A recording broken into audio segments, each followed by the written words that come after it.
Everybody, this is a very special friend of mine. We really go way, way back. Our families are friends. I've known him essentially, I guess, since 5, 6 years old, and now we're in our mid-20s, just about.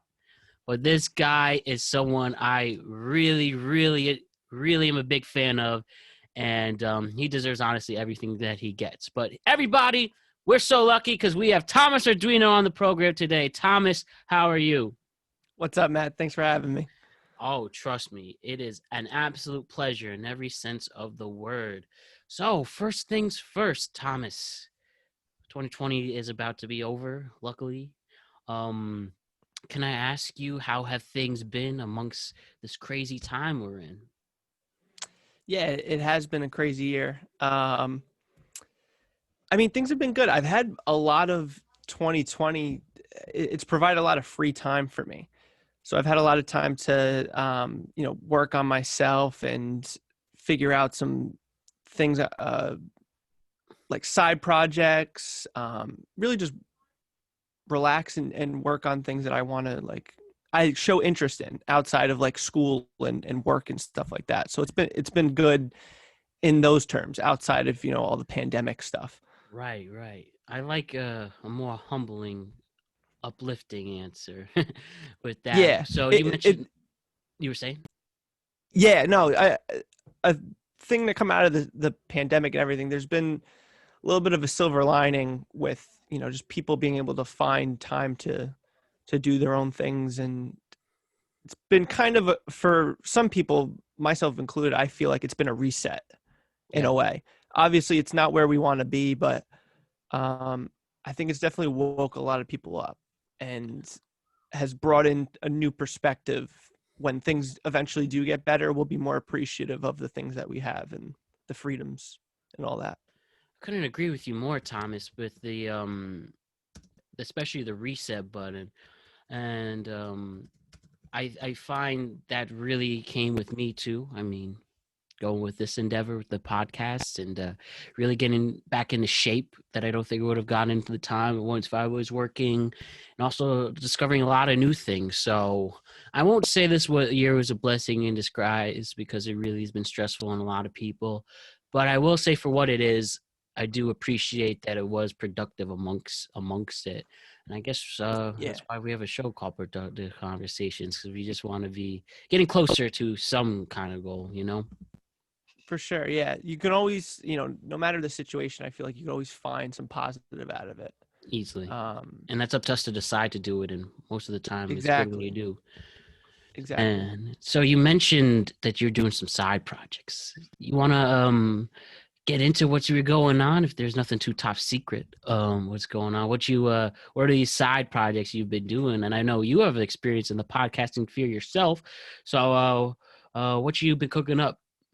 Yeah, no, sorry, I'm just closing my door. My dog tried to get in here. Mhm. No, nothing too top secret. I basically I have a lot of different interests. Yeah. So outside of the last few years I've studied and got a master's degree in speech language pathology Hmm. to be a speech language pathologist, and I love doing that. But I also have a lot of other interests, mostly with like sports. I'm big into DFS with daily fantasy on like DraftKings, stuff like that. I've been Yeah. studying that for a Yeah. while. All that. Sports cards in the last year have exploded, and I've been buying and selling since I was in middle school. So I've really been hitting that hard. The market's been really good for that. And while I've been, but while I haven't had a job and I've been in grad school, not which they don't pay you for, Hmm. um, I've been like buying and selling cards, and then that's been a way to put a little bit of money in my pocket in the meantime with all this stuff. How about that? Actually, Thomas, I got a contact for you if you're interested. Someone who came out who talked about coming on the show as a card collector.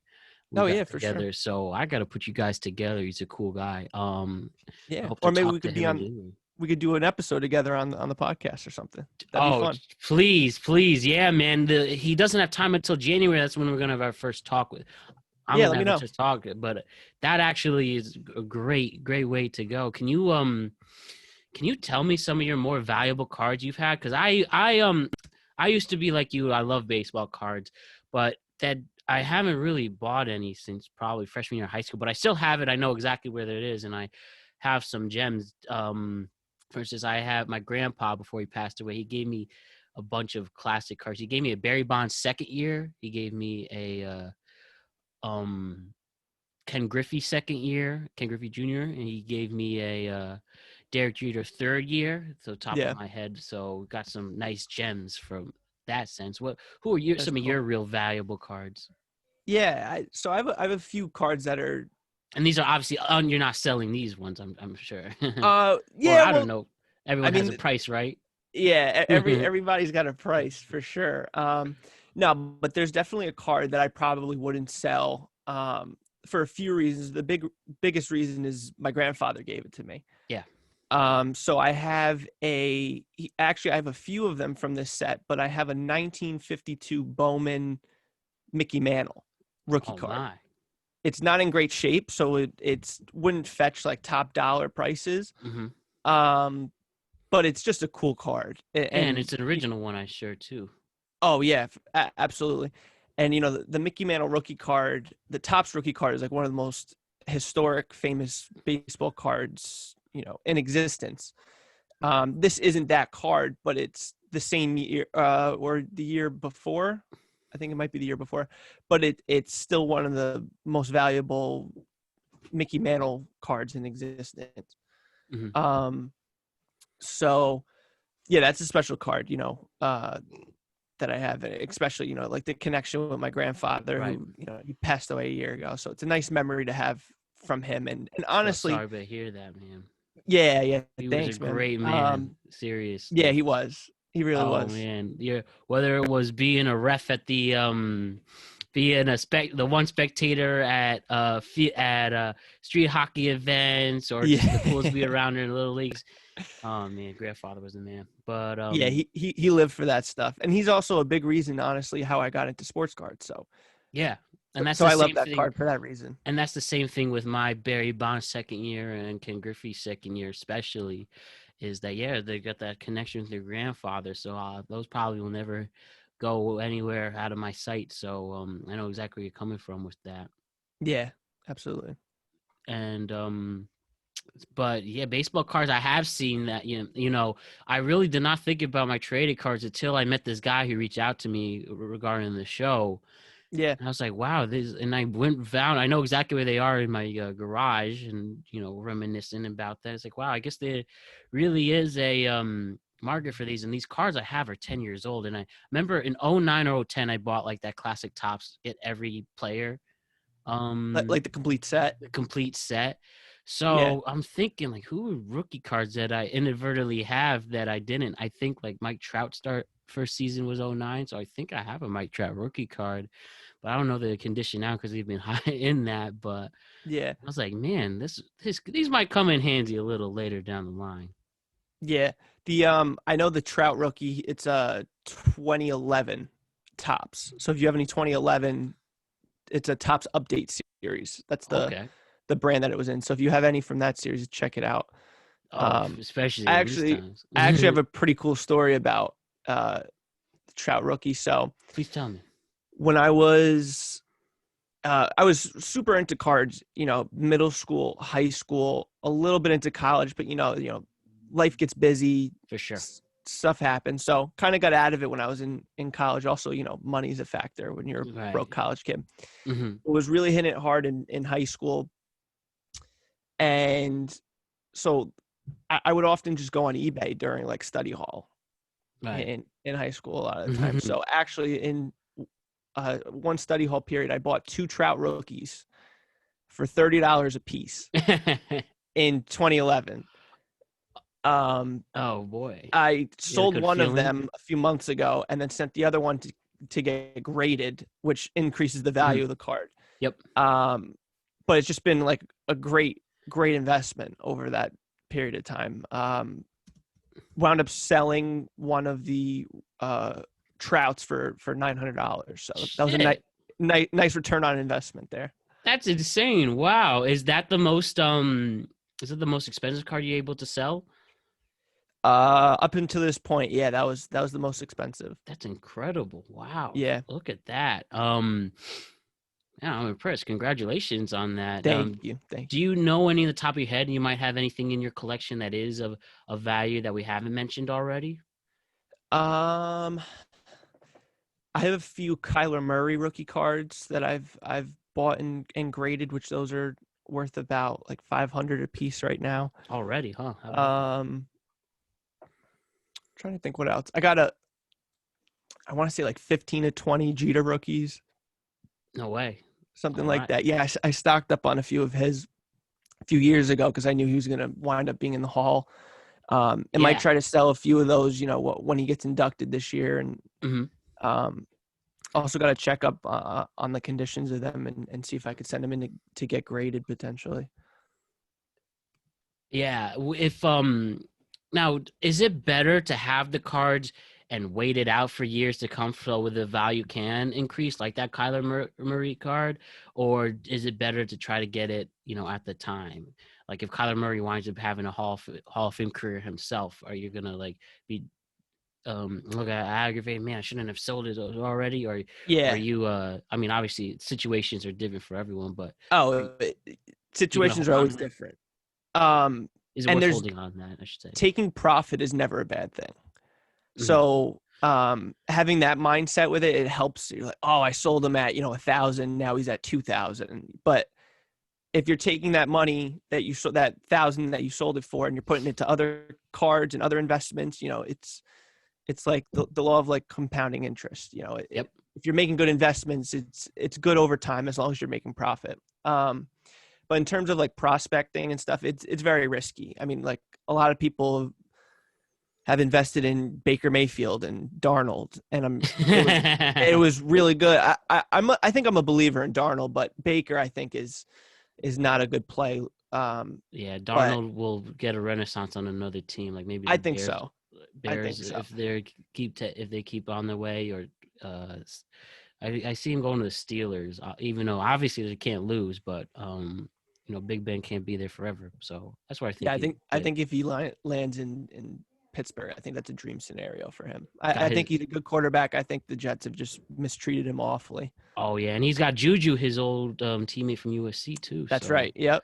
we'll definitely get in the NFL a little later. But back to the cards. So yeah, you're saying it's almost, I guess, right place, right time is when you figure out to make your sale. For sure. And it's super difficult to figure out, who's going to be the guy, Um, Hmm. Not many people really saw Mahomes, I think, being Mahomes or Lamar No. having an MVP season last year. Even if you thought they were going to be good, there's no way that you predicted Lamar having the season that he did last year. And Lamar might be a good example to bring up because he had such a great season last year. And this year, defenses seem like they're figuring him out a little bit. Yeah. So is he a long-term hold, or should you have sold him last year when his price Hmm. was higher? It's that thing. And it's those decisions that you got to make. But again, to me, it boils down to if you're taking profit, it's always good. Never a bad thing. Hear that. I hear that. Similar to you, and since we're in that field with sports cards, another popular thing is sports memorabilia. Do you see yourself having any interest in collecting in that sense? Are you going to be like a Steiner Collectibles, if anyone knows that reference? Do you think that could also be another thing to add on next to your card collection?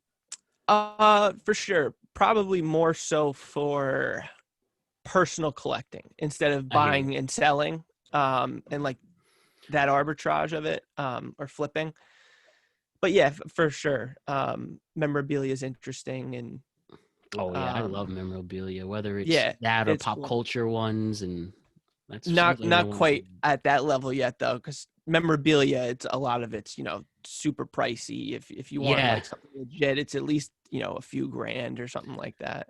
You get autographs for like a few $100s, but I'm just not at that point in my life where Mhm. I'm investing in that yet. Yeah, I'm sure you don't keep it won't leave the back of your mind, I guess, either. So For whenever the sure, time yeah, comes, you have you seen Uncut Gems? I did. I just think about that when you mistreat your memorabilia. We know what could Yeah. happen there. Yeah. Right. um, you know what the coolest memorabilia I like to see is old sports tickets. Like if they got to Hmm. see if you went to game 6 of the 86 World Series, I saw someone sold those. Obviously the famous Bill Buckner game Yeah. goes behind the legs. I saw someone sold his ticket stubs. The tickets were on the field box level for $40 for a World Series game. That's it. That's crazy. And honestly, that's probably $5,000 now, or like 50. Yeah, yeah, no, yeah, like $5,000 now in the game 6 of the World Series in New York, in the field box. But Yeah. anyway, $40 is upper deck, like last row at, Yankees, Texas Rangers yeah, it's in even April. standing room. Like, It's like standing room at this point. But yeah, that, right. that person sold his ticket stubs. 3 ticket stubs for $15,000 each. And that's what Yeah, that's crazy. 60K for those. That's And if you could crazy. find like real ones, the tickets is cool to me. I actually keep all my. I have tickets. I've always collected tickets. I mean, Yeah, I I've want I've those are always in kept back my today. tickets. Those Every are the game I've best. been to, I think I have the ticket stubs. I have the ticket stubs. I went to see, it was A-Rod's 500th. No way, I really? have that ticket stub. At the old slate? Unfortunately, it's yeah. No, it was a new stadium. Okay. Um, the ticket I have though, Or which was it is at the 600th one?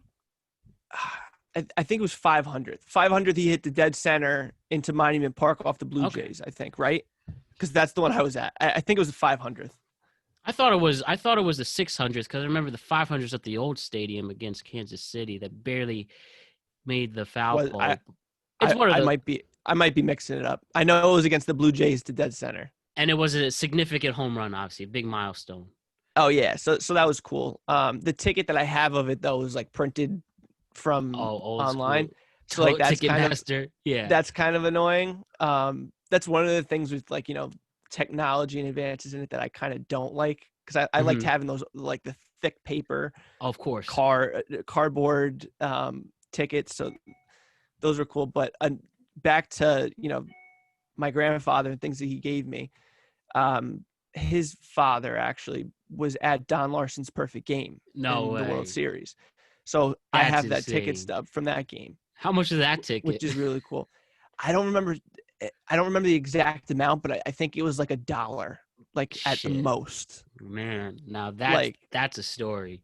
yeah, it's crazy. And that's so cool you have that ticket. Yeah, like speaking of that, why don't we want to talk about like some of your favorite games you ever went to? I guess that Yeah. intertwines. Like I have two when somebody asks me my favorite game. Well, yeah, two. But I have a few other ones. At least these are the top two. Is one I saw in the new stadium, Mariano Rivera's final season. Great close for the Yankees. It was Yankees Tigers 2013, the year before Tigers won the pennant. So obviously they're hot. This team had Miguel Cabrera right off his Triple Crown year, Prince Fielder, and I saw the matchup was Justin Verlander versus Andy Pettitte. So that was pretty freaking awesome. And so that was when A-Rod had all that beef 2013 before his year suspension and all that. And I remember everyone was booing him. I didn't. I've always liked A-Rod. And I remember the people were booing so loud you could feel the ground shake. Like this was his first weekend Yeah, back. And he hit the home run and he shuts people up. And I mean, obviously we're diehard Yankee fans, but we could admit that we let our emotions get to us sometimes. for sure. But And you were right, by the way. It was his 600th it was that 600. I was Okay. at. It was Well, 600. still pretty freaking awesome, and an awesome moment to have with Oh your yeah, grandpa and cool. bros. And so that game at the Mariano Rivera comes in. This is wound up being the last time I ever saw him pitch, Hmm. and in person. And he went up against Miguel Cabrera, just two battles of Titans going at it. And Cabrera, Miggy took him deep actually. He Really? actually won. Yeah, they wound up then. If you remember Victor Martinez, they were up by two. Then he Hmm. hit a home run, so tie game. Mo finishes the inning, but Gardy hits a walk off, so he actually got the win. So last time I saw him, he got That's the win, cool. not the save. There So you that go. was pretty cool, just seeing those Titans go, classic pitching matchup, Yeah. and all that. And then the last one, more my other real favorite, is at the old Yankee Stadium. The very last time I was there, I we saw Yankees play the Reds again. Andy Pettitte pitched. I can't tell you who the Reds pitcher was, but we have Ken Griffey Jr. Playing. So seeing the kid live was, now looking back, like, wow. And he's like, they're really saying he's top 10 ever, and such a cultural Yeah. figure too. I mean, I saw something with Michael Jordan. Michael Jordan when he was playing with the Bulls trying to get his autograph. So it shows the impact he had. But anyways, Ken Griffey Jr. hits a home run and he gets a standing ovation. Like At Yankee Stadium? at Yankee Stadium. And this was like in mid-June, so not that serious of a game, but interleague play. But, at that point, you didn't know how much longer he was going to be playing, and you just saw this legend. Just like a sign of respect, tip of the cap. Ultimate sign of respect.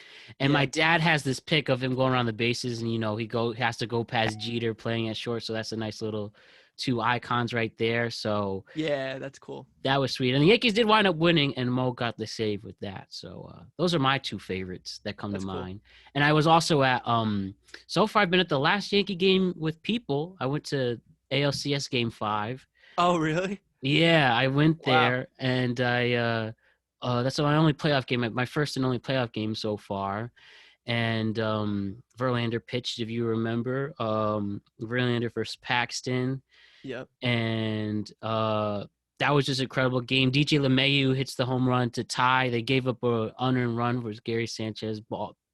The inning. Yep. This was the first inning, and then first inning pass ball. Astros up by 1. Then DJ ties the game. Then Judge gets on, and Aaron Hicks hits a home run that wound up being the final dagger. It's a big 3-run homer. I can't tell you who the other guy was on base, but Aaron Hicks hits a home run. Yankees up 4-1, and that was the rest of the game. And again, just that moment in time, didn't have my phone, and everyone just going crazy at once. I won't forget it. And what happened was someone jumped on top of me. I'm like, who the fuck is jumping on top of me? And it was my coworker. I had no idea he was coming. And I was like, oh my God, am I gonna jumped? But I was also so excited at the same time. But luckily it was him. So those three really stick out, and some others. That's cool. What are some of the games you really, really are some of your favorites you went to? Yeah, I got a lot of cool sports memories, or sporting events memories for different reasons. But yeah, please do. Please tell. The one that sticks out, the most recent one, was Yankees Red Sox 2018. It was in April, beginning of the season, basically. Mm-hmm. Or it might have been May or June. It was in the springtime, sometime before the All-Star break. Okay. And it was just a back and forth game. It was Tanaka versus Porcello. Okay. And That's a good one. I think if I remember right, the Yanks might have went up a little bit early. Then the Red Sox took the lead, and then Judge took it back with like a 3-run homer in the 7th or 8th, and just the place, Yankee Stadium's going bananas. Love that. It was amazing. It was like April, like I said, April or June, but it felt like playoffs. Awesome. And it was amazing. Like the stadium was jumping and vibrating, and it was nuts. Mammoth homer to dead center. It was awesome. So that was great. And then let's see, another game that was awesome. Yeah, they could be any sports too, Yeah, I got a few. What was the other Yankee game that I was thinking of? Well, the A-Rod homer was cool for the historic moment there. There was a game. Okay, so another Yankees Red Sox game. Mm-hmm. This was freshman year of high school, and I won a contest from the Yankees to get a tour of Monument Park, private, before they open like the stadium. Okay. So tickets to the game, and then also I think we got a flat screen TV with it. Boy, so it was nice. You really hit it. This was just a chance. Like, I guess if it's meant to be, it's meant to be, and it was. Yeah, huh? I was on the Yankees newsletter, and they had a sweepstakes, so I just entered it and I wound up winning. It was insane. So it is. So this is the messages. You know, sometimes that stuff does work around. Just ignore all those emails. Yeah, yeah, definitely. All right, but tell me what So happened. yeah, so that was a cool experience for a few different reasons. So we get to the ballpark and we meet the rep, that was in charge to Yeah. bring us to Monument Park. We tour the monuments, and we see these balls lying like next to the monuments, and like I pick one up, and it's a major league official baseball. Hmm. So I'm like, where are these coming from? And all of a sudden another one flies in, and we're like, oh shit, like we gotta we gotta grab these are balls. And so it turns out, me and all my brothers got balls that day. All right. And what turned out was, it wasn't a player taking batting practice, it was Victor Martinez, who was Oh just yeah, mentioned. that's Victor hilarious. Martinez was throwing BP to his like probably 10, 12-year-old son, and he was hitting them from like mid center field, and he was hitting them over the fence.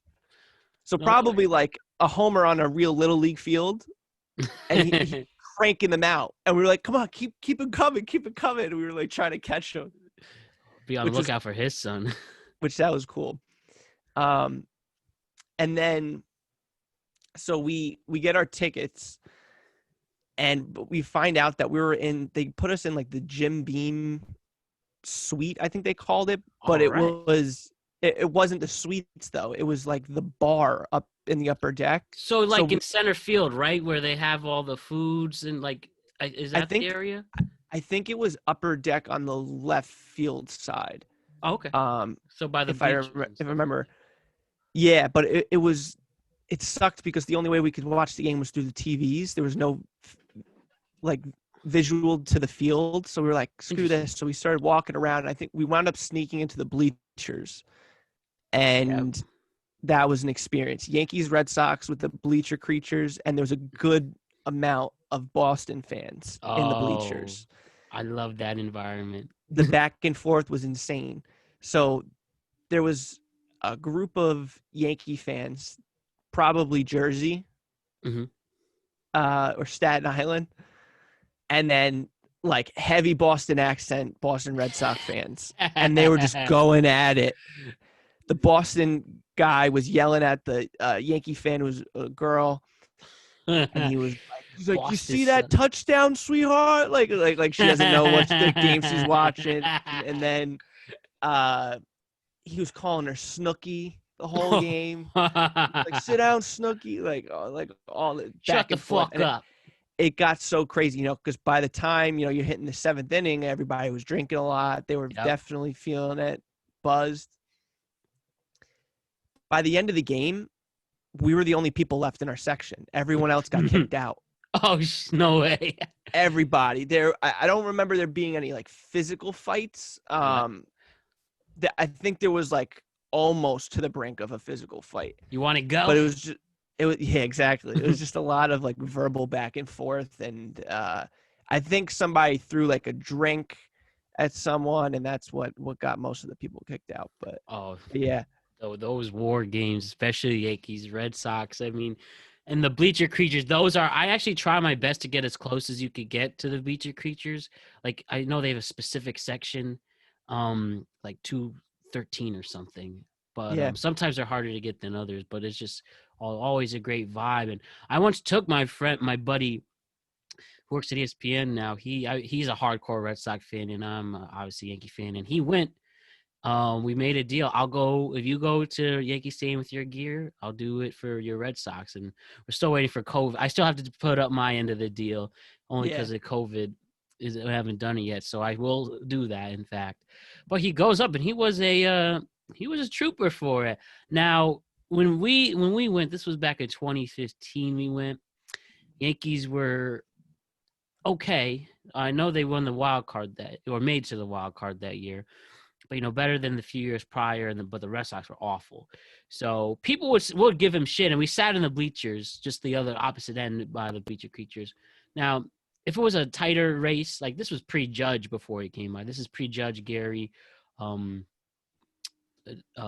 Luis Severino, all those guys. So, people would give him shit. They were just like Boston sucks. No one was an asshole about it, and I only think it's because the Red Sox were so bad back then. But it was great booing David Ortiz right next to his face and stuff. Yeah. Yeah, the bleachers are awesome. And honestly, it's a pretty good value for the price of the ticket to sit in the bleachers. Oh yeah, Yankee Stadium's so expensive, and for the view that you get from the bleachers, from the yep. experience being in that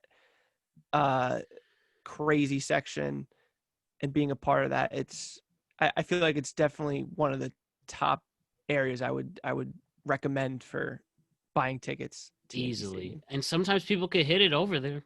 Just get a right knock, right Yeah, place, you right get time. You maybe you see luck that into a home run ball. Yeah, exactly. for sure, for sure. Have there been and have you have any other any other specific sports events, whether it was also maybe a basketball game or football game? Like for me, I saw once when I went to my first Knick game when I was 10, and that was so sweet. So my first game was '04, and they played the Pistons, who wound up winning the NBA Finals that season. So I saw my first time Madison Square Garden pre-renovation for there. Just you could feel the history, honestly. And like I saw Ben Wallace, Rasheed Wallace, Chauncey Billups, Tayshaun Prince, those guys. Yeah, that was a good And team. then I saw with the Knicks back then, they actually made the playoffs that season, only get swept by Boston. But it was Stephon Marbury, if you Yep. remember, leading Yep. Jamal Crawford, Tim Thomas, Kurt Thomas. Yeah, That was sweet, and they wound up winning by 2. So that was that was a cool experience. And then that is cool. I went to my first NFL game actually last season. This finally took forever, and I saw Bills Giants, which the Bills wound up winning. Seeing Josh Yeah. Allen before he really hit it off was cool. I saw Saquon hit a solid 30-yard rush up the middle for a touchdown, and seeing Eli before he ran to the sunset. So those are some other cool events sticking out non-baseball. Yeah. Do you have anything like that? I know you're a big Ranger fan, so do you get a Yeah, that yeah. too? So yeah, I've only been to one Giants game in my life. I kind of think like NFL games are kind of overrated because it's usually cold going to the Yeah, games. I It's a huge stadium, so it's hard to see depending on where you're sitting. right. And just watching at home, like on Red Zone, is just so much better, I think. You're right, and I think a lot of NFL fans would say that too. That Yeah. that's one So thing. It's better for TV sakes. So yeah, so I think NFL's the worst live sports game, but I've been to 2 Knicks games in my life, and I loved both of them. They were yeah. awesome. The first game I went to was Knicks against the Utah Jazz. That was when the Jazz had prime Carlos Boozer Oh, okay. and It's like Darren Devin Williams. Williamson. Yeah. Yeah, and they were really good. I think the Knicks lost, but like that was just a cool game. I remember like being at being in middle school and just like the whole day was just like super excited that Hell like I was yeah. going to the Knick game that night. I remember like walking out of the hallway like just like sprinting, like so excited. Peace, everybody. Yeah, that was fun. And then the other Knick game we went to, this was a cool experience. It was a preseason Knicks and Nets game. But we had seats on the floor. No way. Or not really on the floor, but like 3 rows from the basket, like right behind the basket. So we were down close for like warm-ups and stuff. It was just so cool to see, the players up and close like that. Wound up getting Nate Robinson's autograph, which was really cool. He was Well, my how favorite much is player at that the worth time. now? Not that not After that this much, weekend. unfortunately. But yeah, no, that was just so cool. And like I remember I was like, I think I was in middle school for that game too, and I was like almost as tall as Nate Robinson. But it was cool. He was super nice, engaging with the fans. Like he's got a great personality, especially for New York. Signed everyone's autograph who's in line for him. Like he's just an obvious fan favorite when he was with the Knicks, and he overall great guy. We love our But great yeah, guys and like then that. been to some good Ranger games too. Nothing too like noteworthy.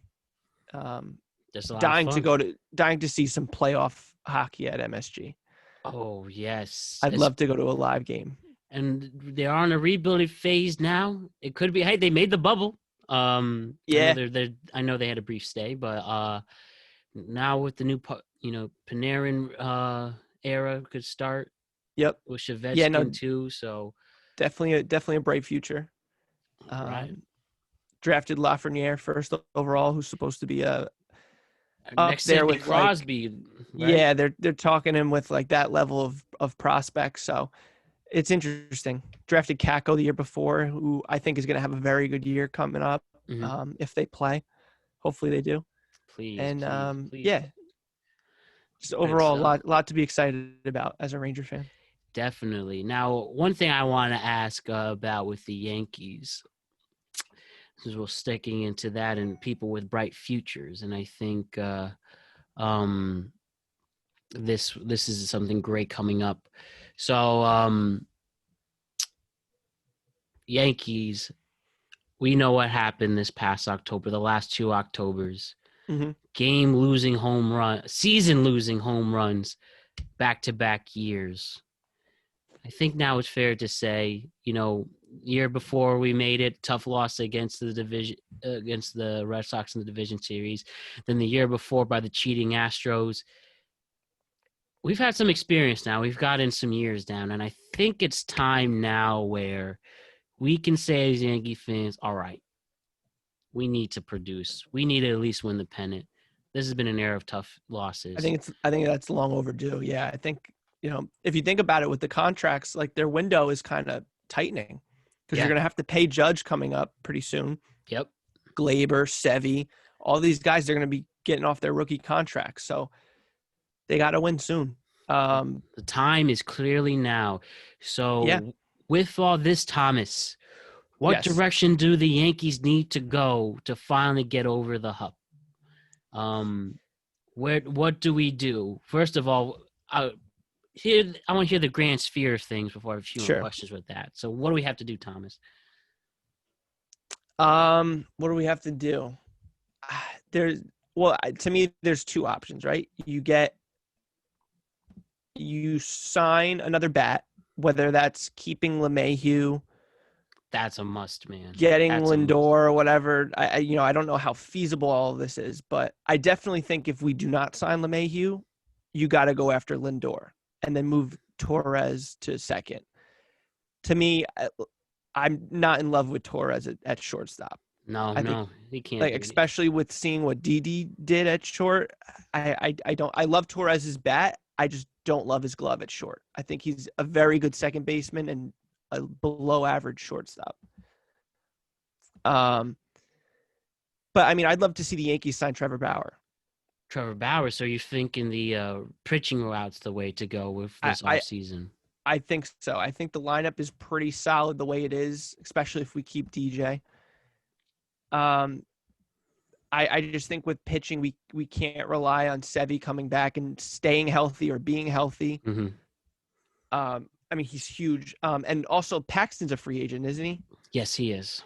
So if we don't keep Paxton, that's another hole in the rotation. I mean, you saw it this year, the rotation, we were throwing Hap in playoff games. Oh I man, never want to see J.A. Hap in a playoff game, we ever. won't see him as a Yankee either because of the beef he caused with Yeah, Cashman and well, stuff. yeah, So he's gone now, right? They didn't yeah, re-sign him. no non-intended or Um, anything. so like that's good. I like Montgomery a lot, but he's largely unproven. Um, but like right Delvey now, Garcia too.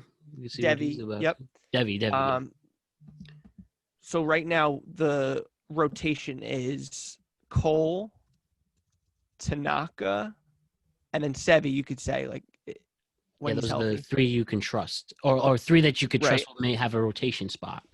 Yeah, I feel like with Sevy's very short career, but it's been marked with injuries so far. And when Yep. he's healthy, he's one of the best pitchers in baseball. But he's not healthy very often. He's basically the pitching version of Judge. Oh man, They're both injured that's all the time, but they're amazing when they're healthy. yep. So I think Bauer would be, if I had to choose a free agent to go after, I think he would be my top choice. That's something I will definitely not oppose. If you have Bauer and Cole at the top of the rotation, things looking good. Especially Definitely. looking good with that. And our bullpen, I think, needs a hard look at themselves. First things first, when we go to the bullpen, how do you feel about Roldis Chapman right I now, want him Thomas? gone. I Yeah. I I'm so done with Chapman as a closer. hmm I don't try. I trust Britton more. Yeah, that's what I was gonna say. I hope Britain gets the closer role this I coming don't season. see why Boone can't do it as like a closer by committee where you throw. I know they're both lefties, but like you put Chapman in the eighth in some games if the analytics tell you or the matchups are better, and then you throw Britton in the ninth or vice versa. You could flip flop. I don't know. I'm maybe it's because I'm a newer or a younger fan, but the old time mindset of like you need a closer because he racks up saves and you need a consistent guy. I think you don't really need that. You've seen some teams already. hmm I think they've gone to multiple guys Yeah. closing, and they just go based on the situation. I think that's how you have to go because I mean Chapman's not even throwing as hard as he used to. No, and that slider has killed him, not just for one in the playoffs, but another with the giving up the big Rajay Davis home run, and he got saved. He would have been known in infamy for that. The Altuve stuff, even though who knows if Little he asterisk next to that little one, but asterisks to that. I'm gonna be crazy and just say he cheated and he had a buzzer, but that's just me. And even with the cheating though on that homer, I still don't trust Chapman. oh yeah, no, of course. I mean, he did it again with this with the Rays, and that hurt, man. That was just so hurt. And if it's not the home runs he's giving up, he's walking guys on 4 pitches to lead Yeah, off the inning. It's like you just can't do that in a ninth in a 1-run game in the playoffs. I think third time's the charm is fair to say in this, in the all in the playoffs too. You you literally threw three major home runs, and two of them ended the season, and very well could have been Yeah. a third one.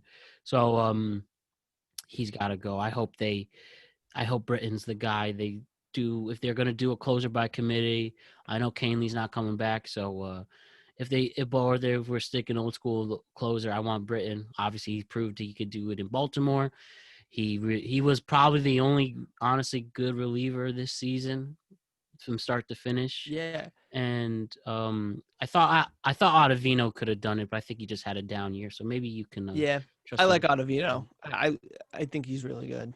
And I love how he wears 0. I think that's so Right. tough. And it's like Definitely. O, it's like an O, like Ottavino. Like it's just so tough. I love it. I love it too. And back to your point, like with DJ, when we're going with the infield, DJ has to be re-signed. I think the Yankees know it. I think DJ wants to come back to the Yankees. I'll tell you one thing with the Mets and their supposed renaissance. I just hope they don't get him. I've never disliked the Mets. I really haven't. I mean, of Hmm. course, when the Yankees Mets, I always troll with the Met fans. I want them to win, but I never Yeah. actually. I know some Yankee fans legit hate the Mets. I've never I just, understood that. yeah, I've never really hated the Mets. Yeah, when you're the Yankees and you have a history of winning, and why do you? I get that they're your a little crosstown bit, right? rivals, but like the hate should be from the Mets towards the Yankees Yeah, because I know the Met fans Mets legit are hate the the Yankees. Mets lose a lot and the Yankees win. So I see that. I don't get Yankee fans hating Met. Like, what are you hating about the Mets other than Yeah, that they play in New York? exactly. Like Um, I wanted them to win though when they were in the World Series a few years back. I wanted them to win. I was yeah, definitely in that, but like Mets fans in general, I don't even really find that obnoxious. not really. Except I know one kid who's like that, but that's him. Yeah.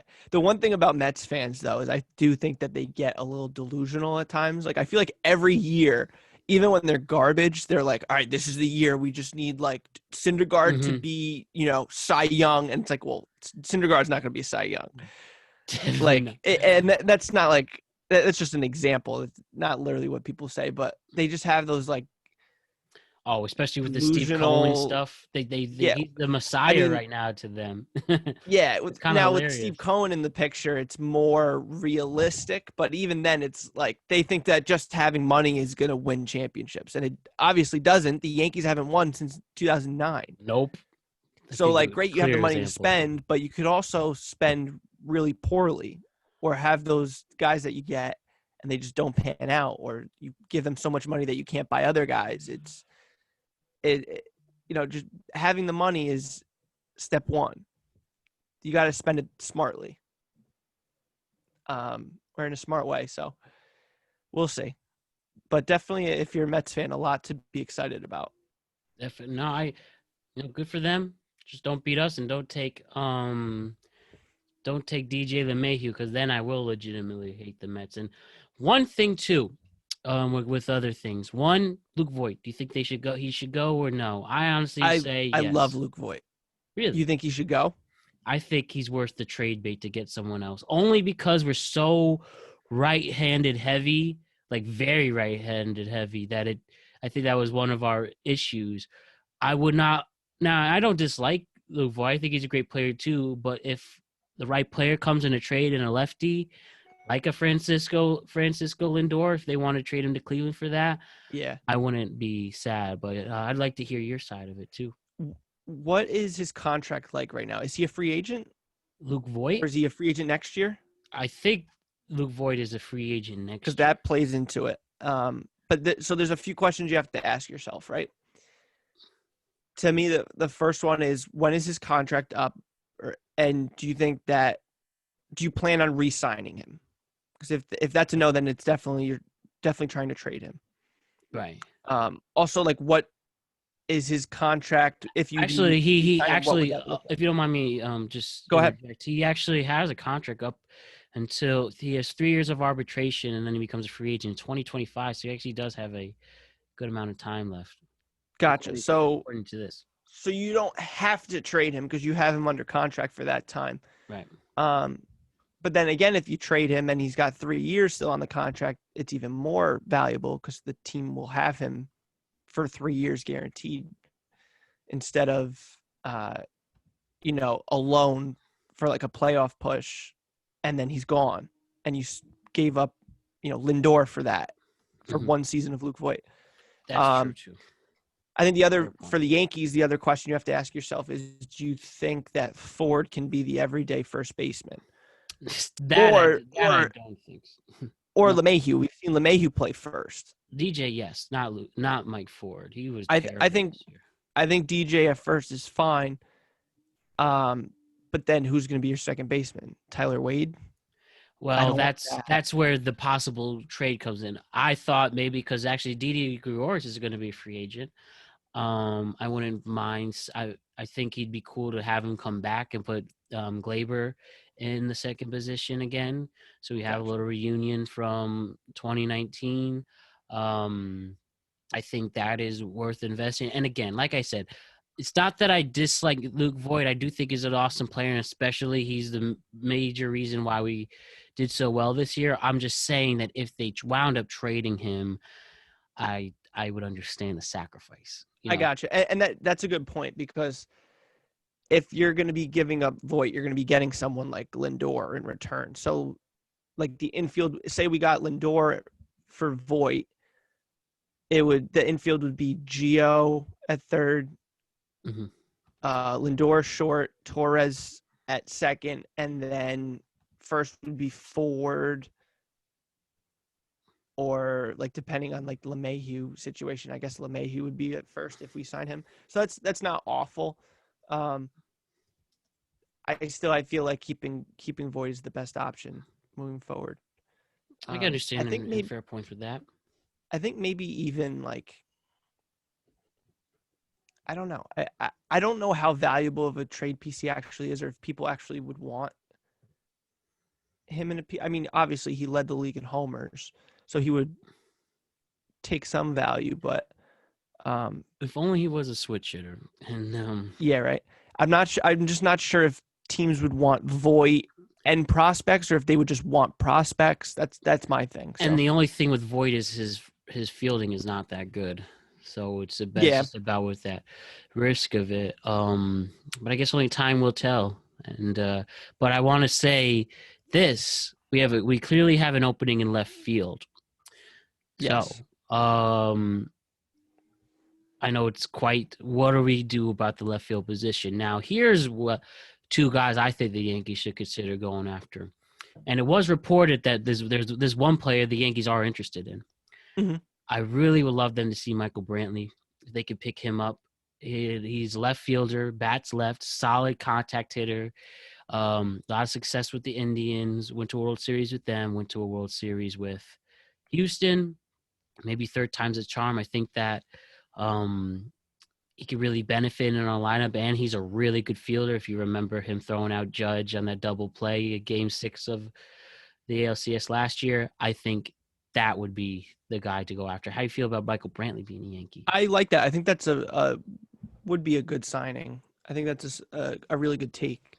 Um, like you said, lefty bat at Yankee Stadium. That's always great, and especially with us right now, with they're so right-handed heavy. Mhm. Um, he's not an extreme power hitter. He'll put up maybe like 20 homers a year, but more of an average. Uh, Hitting for average is more of his game. And But with that the short benefits porch, like who knows? Maybe you see 25 homers out of him in a year to right. 30, maybe. And So Yankees I have like been that a lot. Yankees been criticized with players who are sink or swim. They go deep or strike out. That's another thing with Luke Voigt, especially. I could deal with it with Judge and Stanton. We're stuck with, and but I think if you could bring a more contact hitter like Brantley, that would be sweet. For sure. And that's why LeMahieu has been amazing. Oh yeah, he's Because turned into one of my he's favorite Yankees ever. To be honest with you. yeah, I mean, because he's so consistent, always on base, and not that all or nothing guy. And you need those in your lineup. So Clutch too. especially if we lose DJ, I think adding Brantley would make a lot of sense, and he would fill that leadoff role, like to get Right. on base, that type of hitter. Man, It's DJ awesome. deserves every month, every dollar he gets. Oh yeah, because I mean, there's been so many times where like if we didn't have DJ, a Judge homer would be just a solo shot instead of a 2-run Yep, homer. yep, You yep. know, um, so yeah, I like that signing a lot. The dilemma with that though is what are you doing with Clint Frazier? Because Yeah, that's I what's love gonna Clint about. Frazier. That was I was gonna ask about that as one of the openings in left. Do we keep with who we have? Is it Clint That's the Frazier? thing. Is Clint I Frazier worth putting him in? And it's his shot now. I I think he is. Clint Frazier is a MLB outfielder. Yep. I think I would even go to say that he's a very good MLB outfielder. Um, he hasn't really gotten an extended amount of playing time Nope. with the Yankees, but the times that the at bats that he has gotten, the games that he's gotten in with inconsistent playing time, he's done very well. He's hit like 12 homers last year when he only played like half a season, something like that. Yep. Like And that was one of the tough things when Stanton got signed. People thought that Clint was gonna go because Clint came before. Clint came before Stanton. He was in the big trade that got Yankees traded Andrew Miller, and he was part of the big prospect that he was the big right. thing. And yeah, well, Yep. you are right. When he's on the field, he's pretty legit. I know at first he had some attitude problems that seem to have been tamed and changed. I think that's just from being a young guy, and I know he had some fielding issues, but I think he kind of cleaned those up as well. Yeah. So besides just being a right-handed hitter, you know, why not? Why not? I think he's really high, worth considering to bring too. And if it's not Brantley, I think Clint would be great to have. And this brings to my next point. Now, this free agent just announced he didn't get an arbitration deal or non-tender deal. This team in particular, the Cubs didn't pick him up, but this might be yes, pun intended, an out left field answer, but because his swing is so perfect for Yankee Stadium, I think he'd be worth considering, and that's Kyle Schwarber. But again, god awful fielder. Like he's probably the worst that we mentioned. But I don't know. Yeah, There's someone to put Stanton in, but it seems anytime Stanton runs, he gets hurt too with right. everything going on. But is Schwarber's just amazing swing, amazing left-handed swing? Is it worth the investment to bring him in? How do you I feel? don't think Schwarber is. I did see Mhm. something on Twitter though that Cashman likes Schwarber a lot. Um, Uh-oh. yeah, so um, I just don't see the fit because he's basically a DH. I do Yeah. think he needs to move to the in American League team. Or if Oh the yeah. DH stays in the NL, great. But he's a DH. Like he can't Right. play the outfield. Um, but right now there's just no room for him on the Yankees. You're not No, going to there's put him in the not. That's the only outfield, thing. and Stanton is our DH. So I just don't see the fit. And he's another guy that he's all or nothing. And yeah, like playing at Yankee Stadium would probably help him out. But I mean, he crushes the ball that he doesn't even need the short porch. Like he Nope. can hit him out in the deepest ballparks. So um, if I were offered that, I think I'd pass on Schwarber. I can see that. Well, at the end of the day, I just hope if anyone, Kyle Schwarber, no, Michael Brantley and DJ LeMahieu, and yeah, I mean, if we could get Trevor Bauer, that would be a treat. That would be a real treat, and he'd be For something sure. with his very unique personality in New York. I'd love to see how that holds up. Yeah, definitely. And just the last Yankee related point before we switch it up is Thomas, your family went viral this week after getting retweeted and commented by Yankees play-by-play Michael K. Dude, how did Yes, that feel, man? that You was want to cool. explain what happened? Yeah, so I'll give the complete backstory because it does need explaining. So my sister Catherine Mhm. has Down syndrome, and she loves watching YouTube on her iPad. So Yep. she sits on our couch and she spends hours watching YouTube. It's just Hmm. her thing. She doesn't. It's like her little zen that she just locks in. How sweet. Um, ba- Basically her whole life though, it's been like watching Barney. She's went on to like some other like Yo Gabba Gabba, those type of shows, Hmm. the kid shows. But it's been in that realm, that realm of like kid shows, Yep. stuff like that.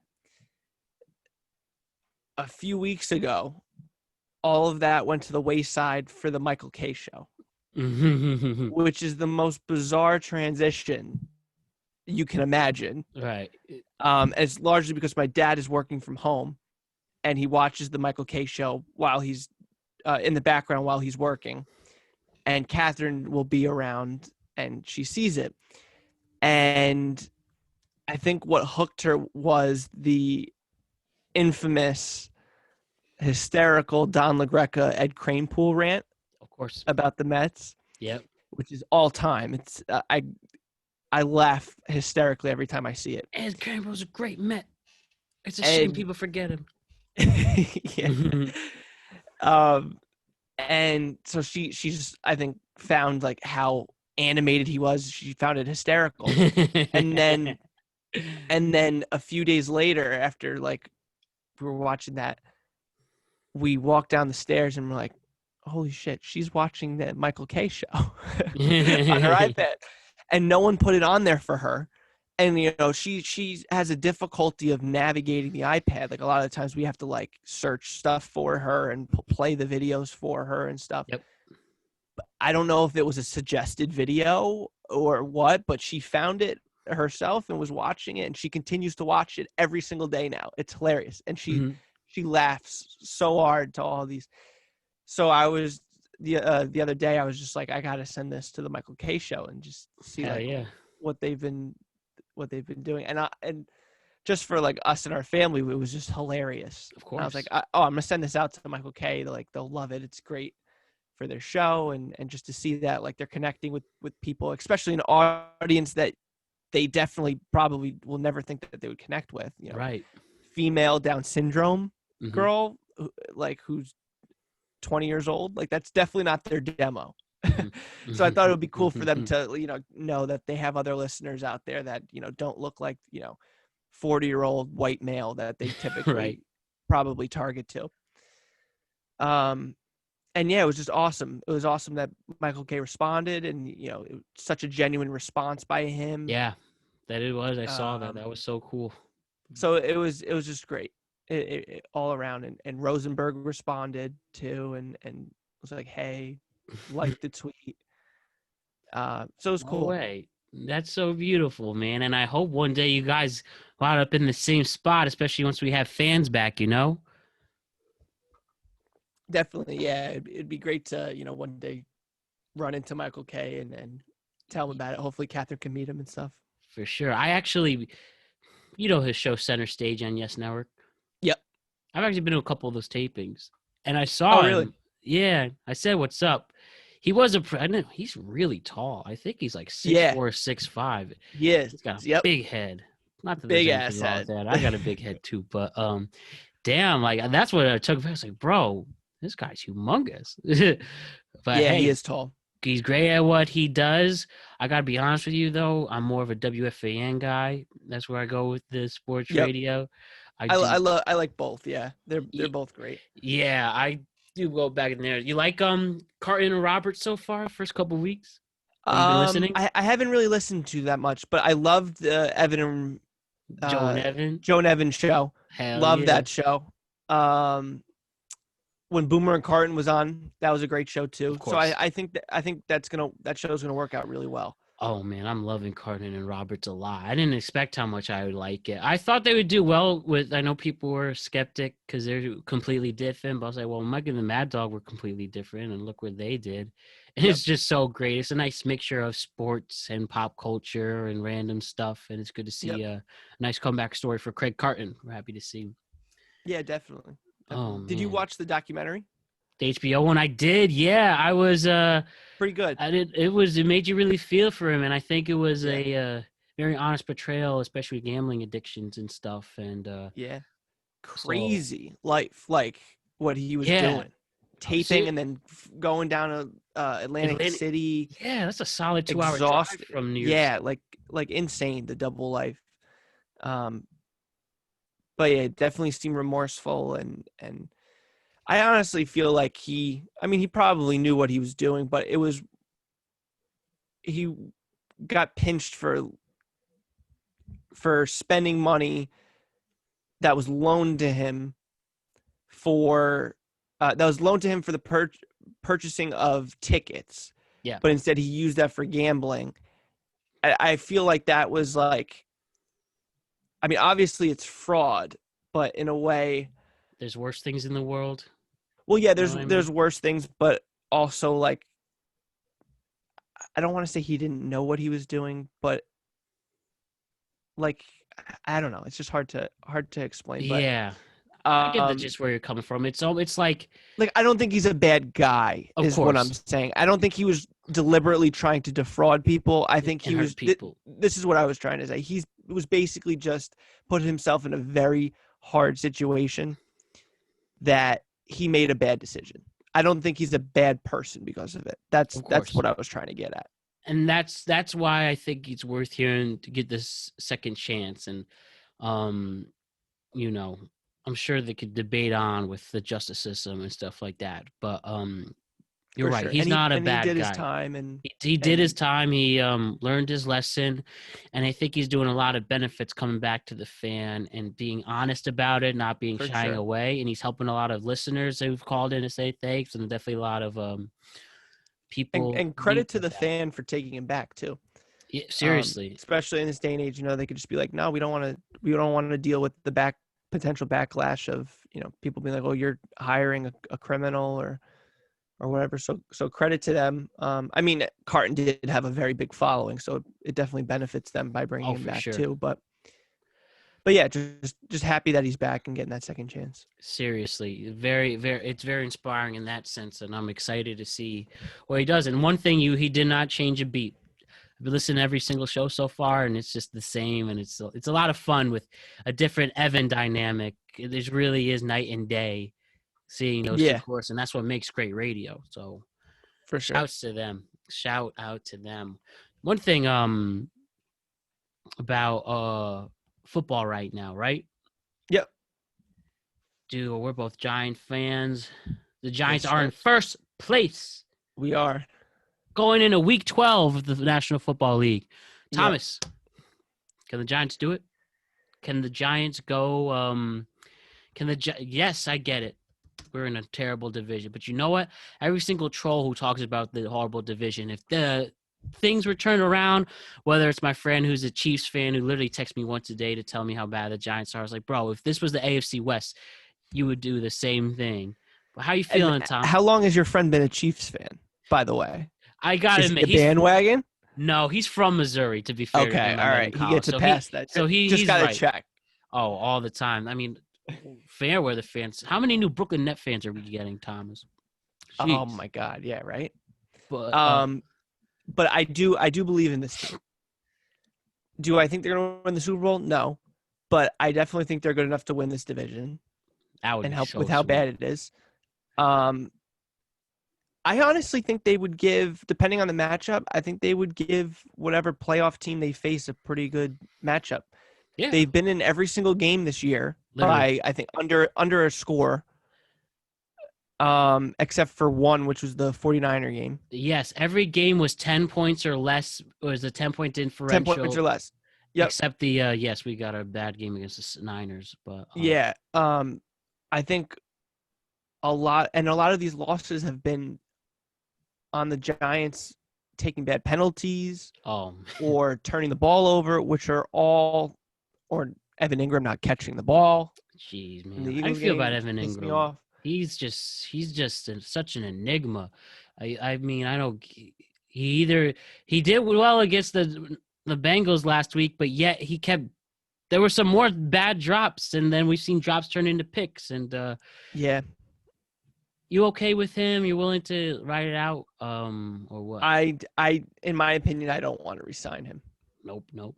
I think he was a bad first round draft pick. I think he's a Easily. good player. I just think it was not a smart pick to take a tight end who doesn't block as Nope. a first round pick when we needed an offensive line to protect Eli.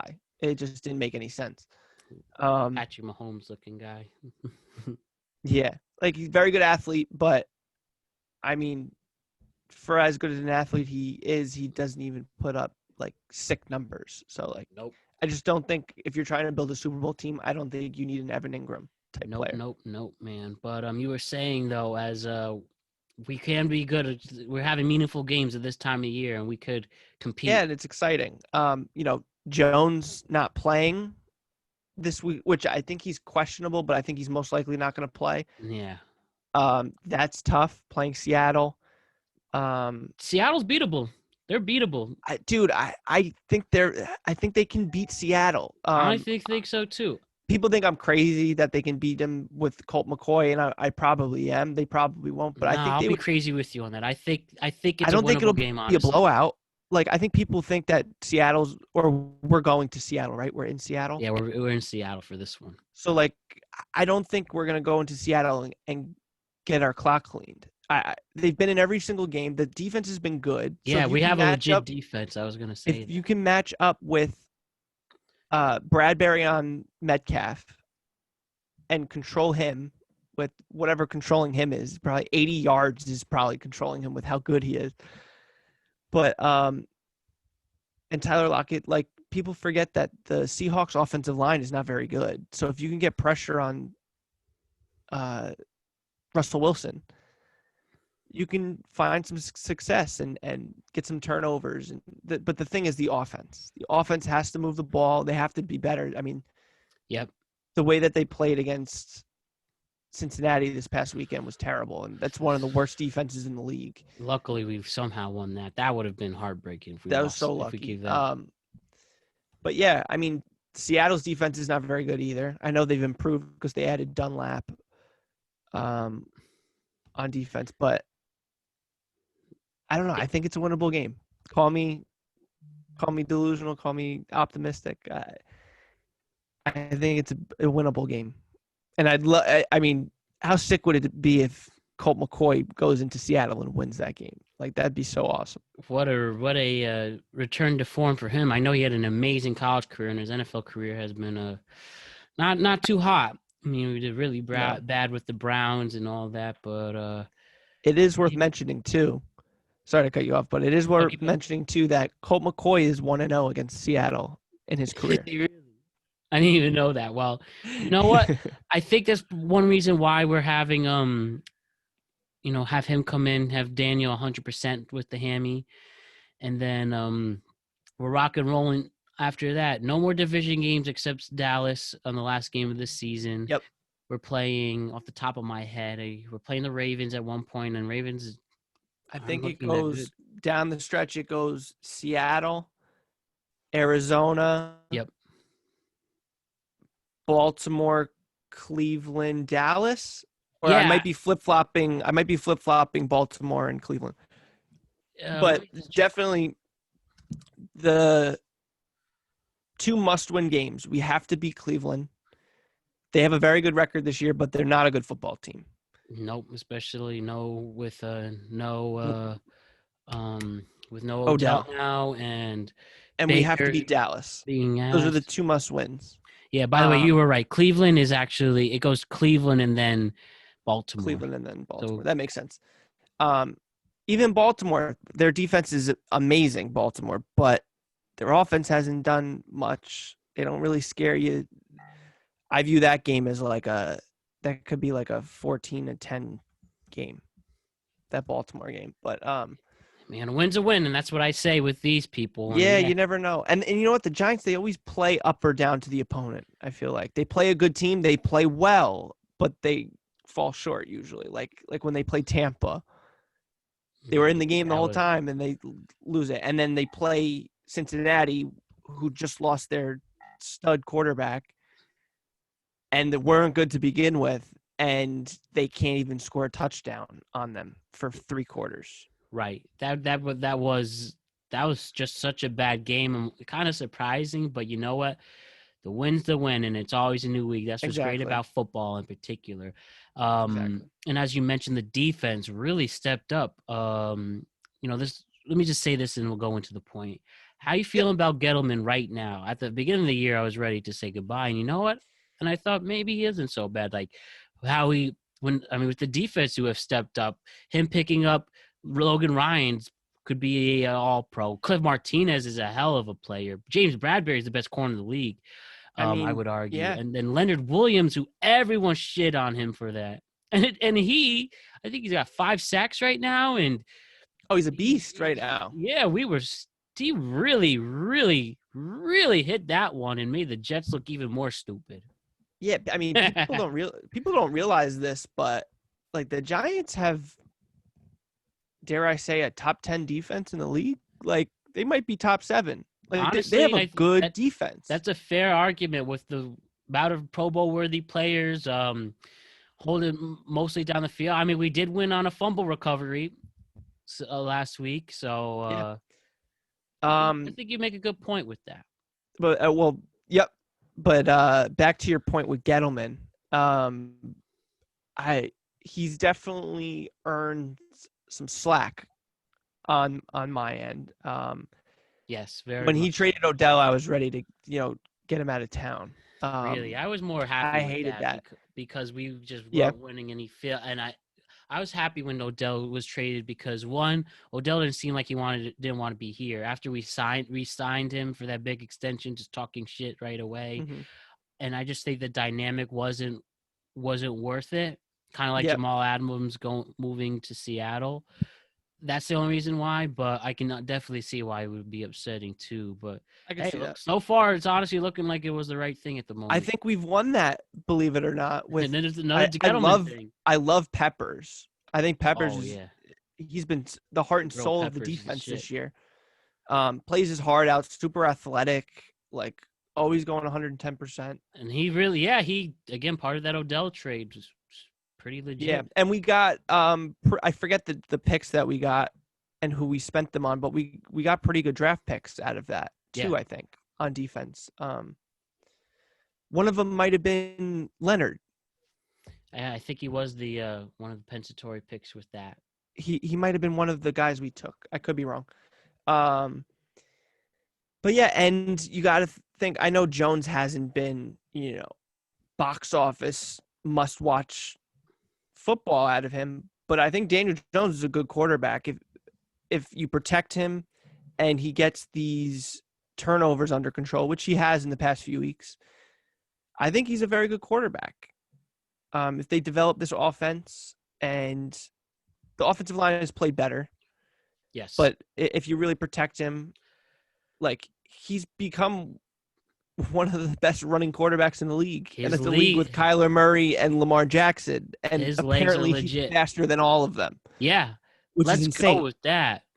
I mean, trust me, I was jaw dropping. I remember where I was when Daniel Jones was drafted, and well, and I was very much a critic of him, but he really has turned my eyes, especially these last few weeks. I agree. And again, just that turnover problem. He didn't have it the first 2 weeks. I know he turned over the ball last week, but he, as long as he can get better with that, then we're going somewhere. I agree. And I think too, like people forget he hasn't even played 20 games yet in his career. Yeah, not Like even. I don't even think because he started maybe 10 games his rookie year. So maybe he's over 20 Yeah, now, he but he like went in. I remember like 22 week maybe. 4 last year was his. He came in, then he Yeah, got right. hurt. If you remember, towards the end of the year, they had Eli go with those last few games, and Right. then yeah, like you said, he's just about 20 games in. And, So like people are writing him off because of the turnovers already. I like relax. He's still a very good young quarterback. right. Like he has some of these throws that he has downfield are just have so much touch on them that they're just pinpoint, dropping them into buckets, like just very impressive with his accuracy in a lot of ways. It's just the decision making a lot of the times gets him in trouble or the Sure. fumbles. But but yeah, I think he's actually Daniel Jones, believe it or not, is the highest rated passer on throws above 10 yards or more in the league. I am going to Believe it or not. screenshot that and I'm showing to my troll fans out here. Seriously. And Daniel Jones, we trust. And how about Wayne I agree. Gallman? What he's been doing, man? He's Like been awesome. he's pretty legit. Now I heard some stupid takes to trade Saquon. No, definitely not. But honestly, man, he really No. revitalized his career. He was here before Saquon came in, and he took the job from him. And well, I really respect what he's been doing, getting solid yards. I have him on my fantasy team, and he's got some solid fantasy points for what's that Yeah. worth.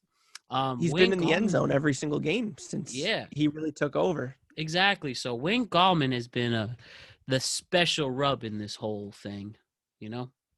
Yeah, and especially too, like Gallman, for some reason, he was like the third string to start the year. Yeah, Like I was surprised by that. I was like, oh, like all right, Saquon's out for this play, they're gonna run it. Or when Saquon got hurt, they brought Devontae well, he got Freeman in, and he got hurt too. And yeah, so he was like really down on the depth chart, and I was like, that's kind of surprising. He's still young. He was, shown like he was pretty good. Like something must have gone on with like he either like didn't show up to camp in shape or who knows. But he's I'm out here glad to now. see him out there and he's performing well. And yeah, he's been really good for them. Great stuff ahead. Great stuff ahead. So, Thomas, talking a lot of sports stuff. Let me ask you, just a few things. What are the things you're really into besides the great thing of sports? Some of my other interests. I've always been a big history buff guy. I like, like documentaries, like reading about history, stuff like that. You like Ken Burns documentaries? Ken Burns is great. Yep. Oh man, what's your favorite Ken Burns documentary? Um, Obviously the baseball history documentary is amazing that I he just did. got started watching that this year. Well, not this year, this week. I've been getting into it. It's so Really cool. good. The footage they get out of it, it just It's so blows cool. my mind. My favorite. Um, Oh, sorry, you were saying? but no, go ahead. Probably my favorite Ken Burns doc is the Vietnam War one that came out Yeah, a few years that's ago. a great one. That was so deep. That's really open eyes, and I think anybody who could watch would be really. They would be very informed, entertained. What a troubling and trial time that was. Yeah, for sure. The Civil War is great. Civil War. The World War II one's also good. Yeah, he's a master at his craft with what he does. He just puts Very together best. amazing productions. Um, yeah, you really can't go wrong with Ken Burns. You know what's crazy about Ken Burns documentaries? They're so long each episode, but it's just so good. You really don't mind the time. That's a Yeah, rare time, like no, two and for a half sure. hours for these episodes. It could. He's like the Chappelle of documentaries, like Chappelle will go on these long spiels about something, and it's like a lot of times Chappelle is not even making a joke, he's trying to make a point, Yeah, but isn't like that amazing now? he just keeps you engaged, he has that factor, that quality where it just keeps you locked in, even though you're not, he's not buzzing jokes every 2 seconds, and then he hits you with the punchline and it's hilarious. So he just, and I think Ken Burns has a similar quality where he just keeps you in there, especially in a day and age where like attention spans are at an all-time low, and Tell me about it.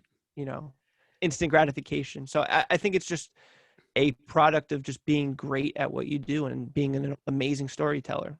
Amen to that. Yo, so you mentioned Chappelle. You're a comedy fan, right?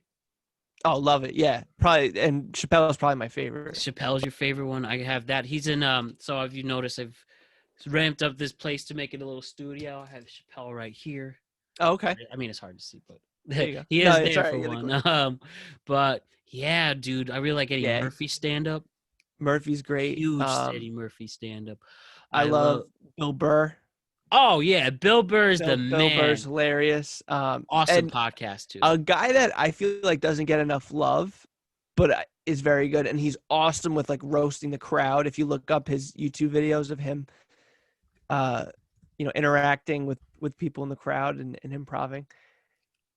Andrew Oh, Schultz, Andrew Schultz, yeah, he's really been making a name for himself, especially in he's the internet. awesome. Yeah, and yeah, he's killing the game on YouTube with Yeah, his podcast on there. I think he's hilarious. dude, absolutely. Yeah. How do you feel about Whitney Cummings?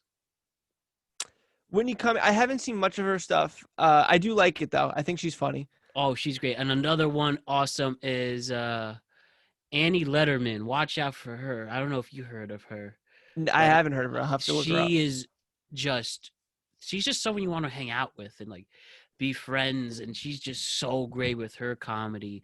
You Yeah. like Joey Diaz? Joey Diaz is good. Yep. Oh He's man, hilarious. And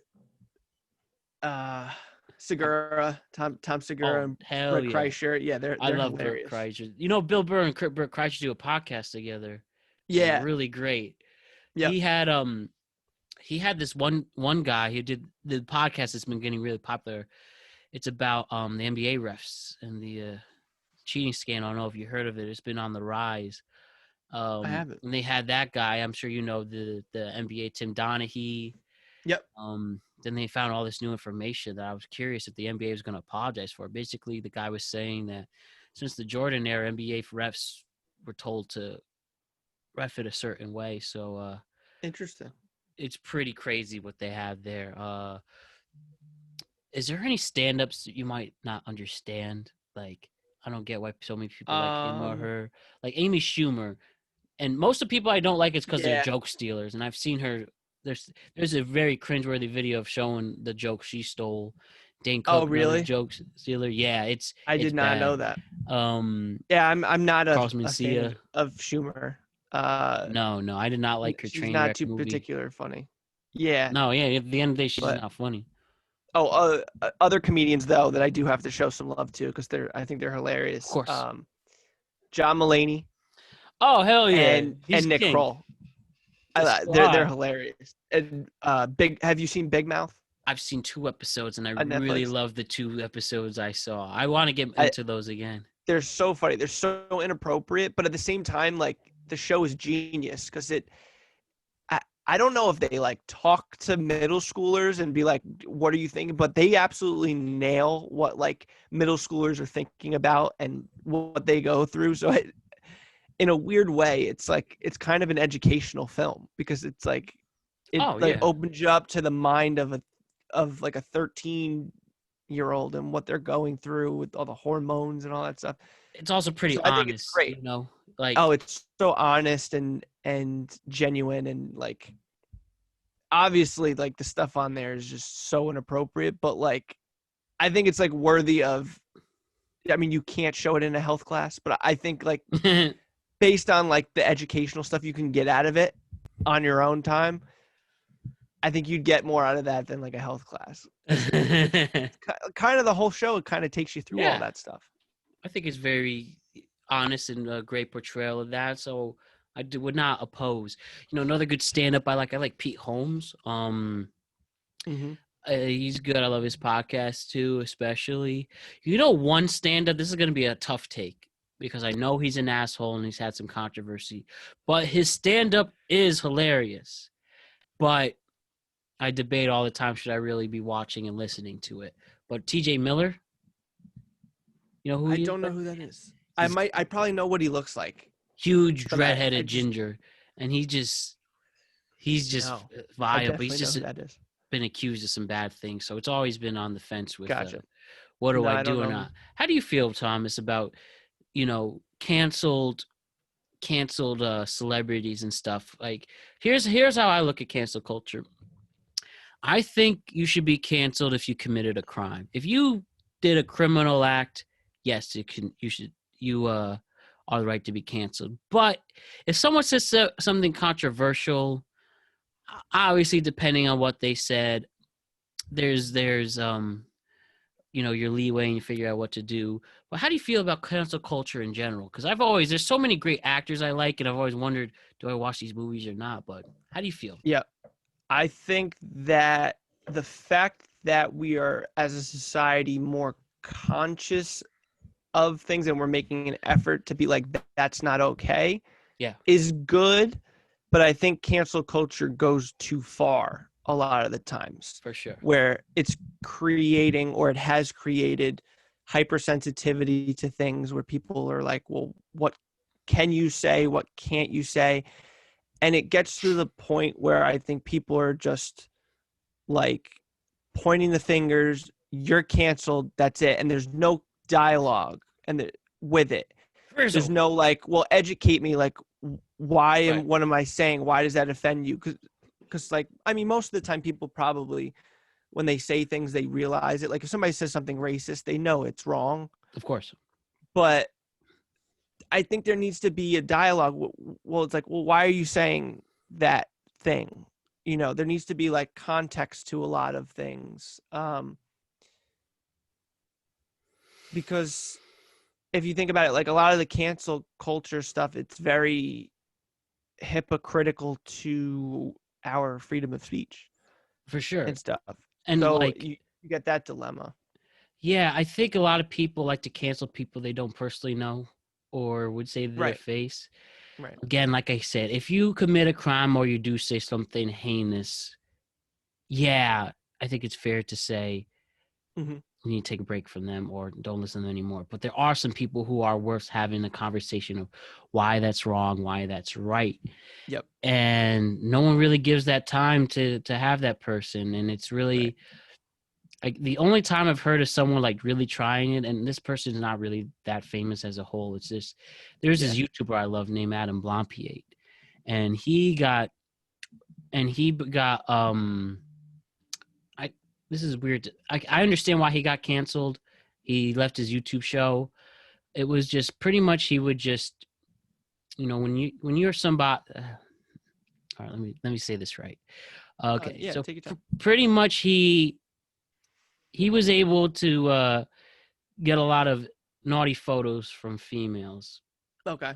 Pretty much that's what he did, but he only did it just out of his clout, so pretty much, which is wrong. And of course, you know, if he's basically what he did was he basically I'm a famous person, I'll get this girl to like me, I'll get her to pretend it's pretty much what an asshole guy does. I'll pretend to get she likes me, and then I will bounce when I get what I want, which is wrong, of Yeah. course.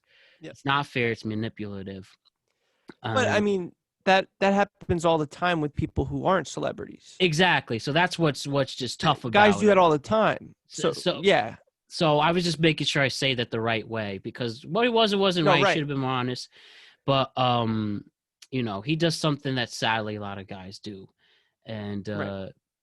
but And basically that doesn't mean that it's right, but and I was going to bring up this point as well, that there's no law of the land with cancel culture. So yeah, I kind of view it as, and you brought up like jail, like if you commit a crime, then you should be canceled, right? yeah. Um,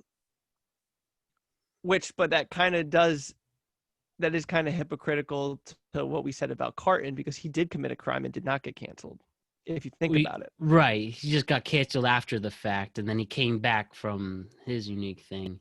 And Right. So I he guess got the back. I guess the only thing that cancels out, he actually went to prison, and he's a ex-convict in that, and that is Yeah, really right. sad and tough. But he So at least is making the most of changing himself. But I'm sorry, you were so saying?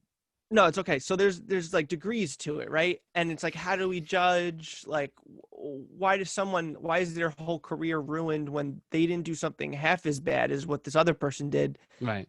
yet they're still on TV? Because it happens all the time, and there's no way for absolute justice to be achieved. Um, so that's how I kind of view it, and I kind of view it in a way where this thought was in my head that we should think of it like our justice system in a way. So like, Yeah, funny you say that. I'd love to hear this point. Please elaborate on that. yeah, and forgive me because I'm probably going to be like thinking through it as I talk, so it Trust probably me. won't be Don't worry, we super have plenty coherent. of But time. so the thought that I had was um, stemmed from what is considered like right and wrong. Yep. There's so many different contexts with different things. Is somebody to be canceled because they make a racist joke, but they're a comedian? Like, that's what they do. They make jokes. Like, why is it okay for somebody to make a joke on stage when not? So it's like all these different, there's so Right. much to take into account. They're It, performing an act. Like even comedians said, like, of course right, there's a fine line in this, but should we cancel people who are doing an act and clearly are only doing this for joke purposes, or because they said it right. should And be canceled? and so that's where the biggest thing to me is you need to not shoot people down right away. Even the worst thing, I think, even if somebody says the most asinine, absurd, insulting thing, there needs to be a dialogue with stuff. Like we need to talk. Communications with everything, with racism that's going on, Right. with politics, bipartisanship. You need to talk with opposing views, and we as a society need to get better with speaking and talking to people who don't agree with our points of view, because you don't make any progress without that. So back to cancel culture. The cancel culture itself doesn't allow for that to happen. So I view it like the the justice system, where the justice system will put people away for minor um, minor crimes, as much as just having a personal amount of marijuana on you, and Right. your life is ruined. You're thrown in jail for how many years? Some people even end up in uh, like federal prison for like stupid shit. And that's something And that's legal now in so many states, are now now it's turning into legal, essential businesses too. right? And my point was, and this is a big roundabout way of going about it, but my point was, and the example is probably better if you talked about like drug addicts, right? Yep. So throwing a drug addict in jail does nothing for that person, for society, for anything. They're saying you're keeping them out of society and protecting society. Okay, but you're spending so much taxpayer dollars on that to keep that person in jail, and you're not rehabilitating a person that has a problem. You're not helping their addiction. Exactly. So this is how I'm getting back to cancel culture with the discussion that needs to happen. The discussion is the rehabilitation Mhm. part. Canceling them is jail. Right. I like that. So I actually that's really great. The so discussion's so I think that needs rehabilitation, to happen. cancel is jail. And That's the quote of the year, honestly. thanks. So and rehabilitation doesn't always work. Some people don't want to change their ways. Some people will always have that will always go back to their drug addiction. Some people will always be racist, you know, but you can, there's always the people that will change. And you always, at the very least, you always learn something about the other side.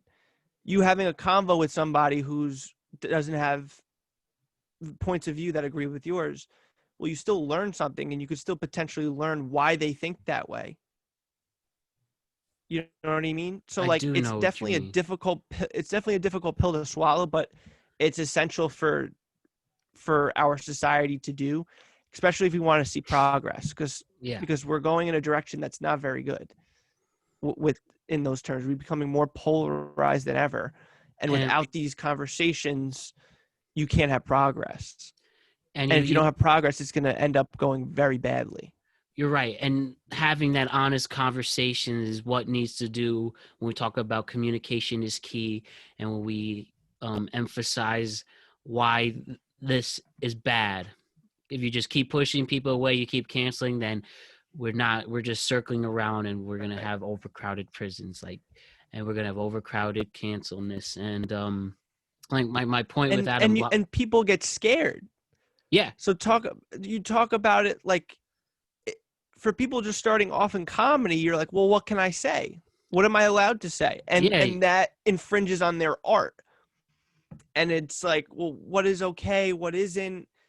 That plays into their mental factor, and that could potentially, for comedians coming up, could potentially dissuade people who might have been a great comedian and they don't do it, or they get canceled early in their career because they said something that they shouldn't have said, but they didn't know because they were right. inexperienced.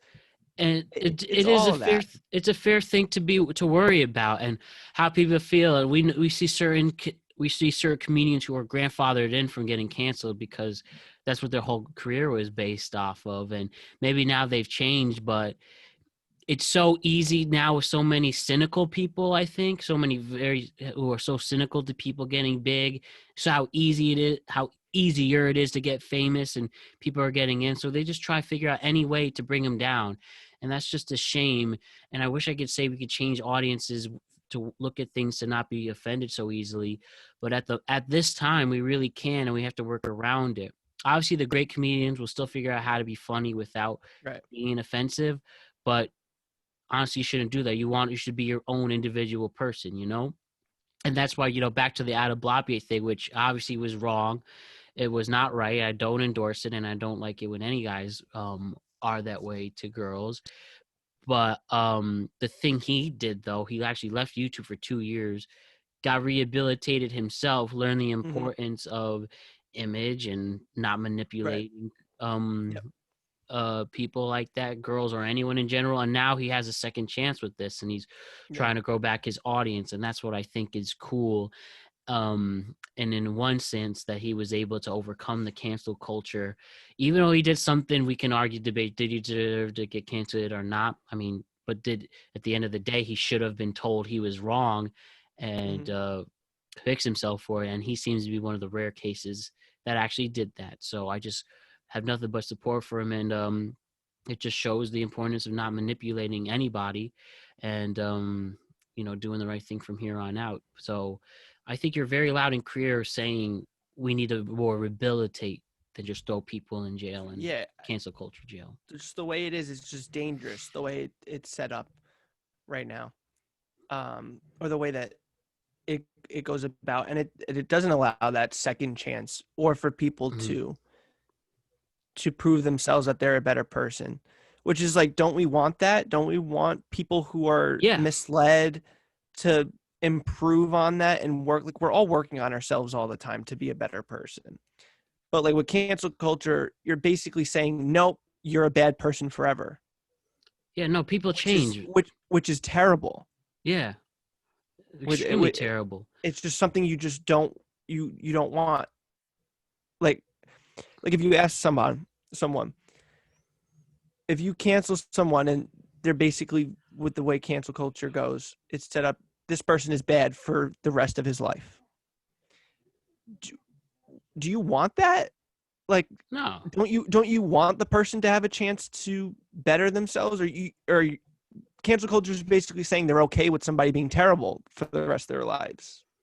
Yeah, But don't you that's want them to change for the better? right. Don't you Right. want them Like, to evolve and show that right. it's okay to learn from your mistakes? Basically, by cancel culture is basically saying we have to be perfect 100% of the time, and we're not. We're all And human. no one is. Yeah. No one is ever perfect all the time. So Nope. why are we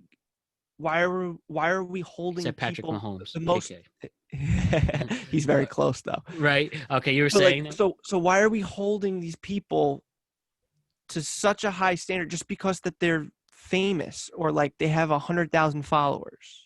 It's just insane.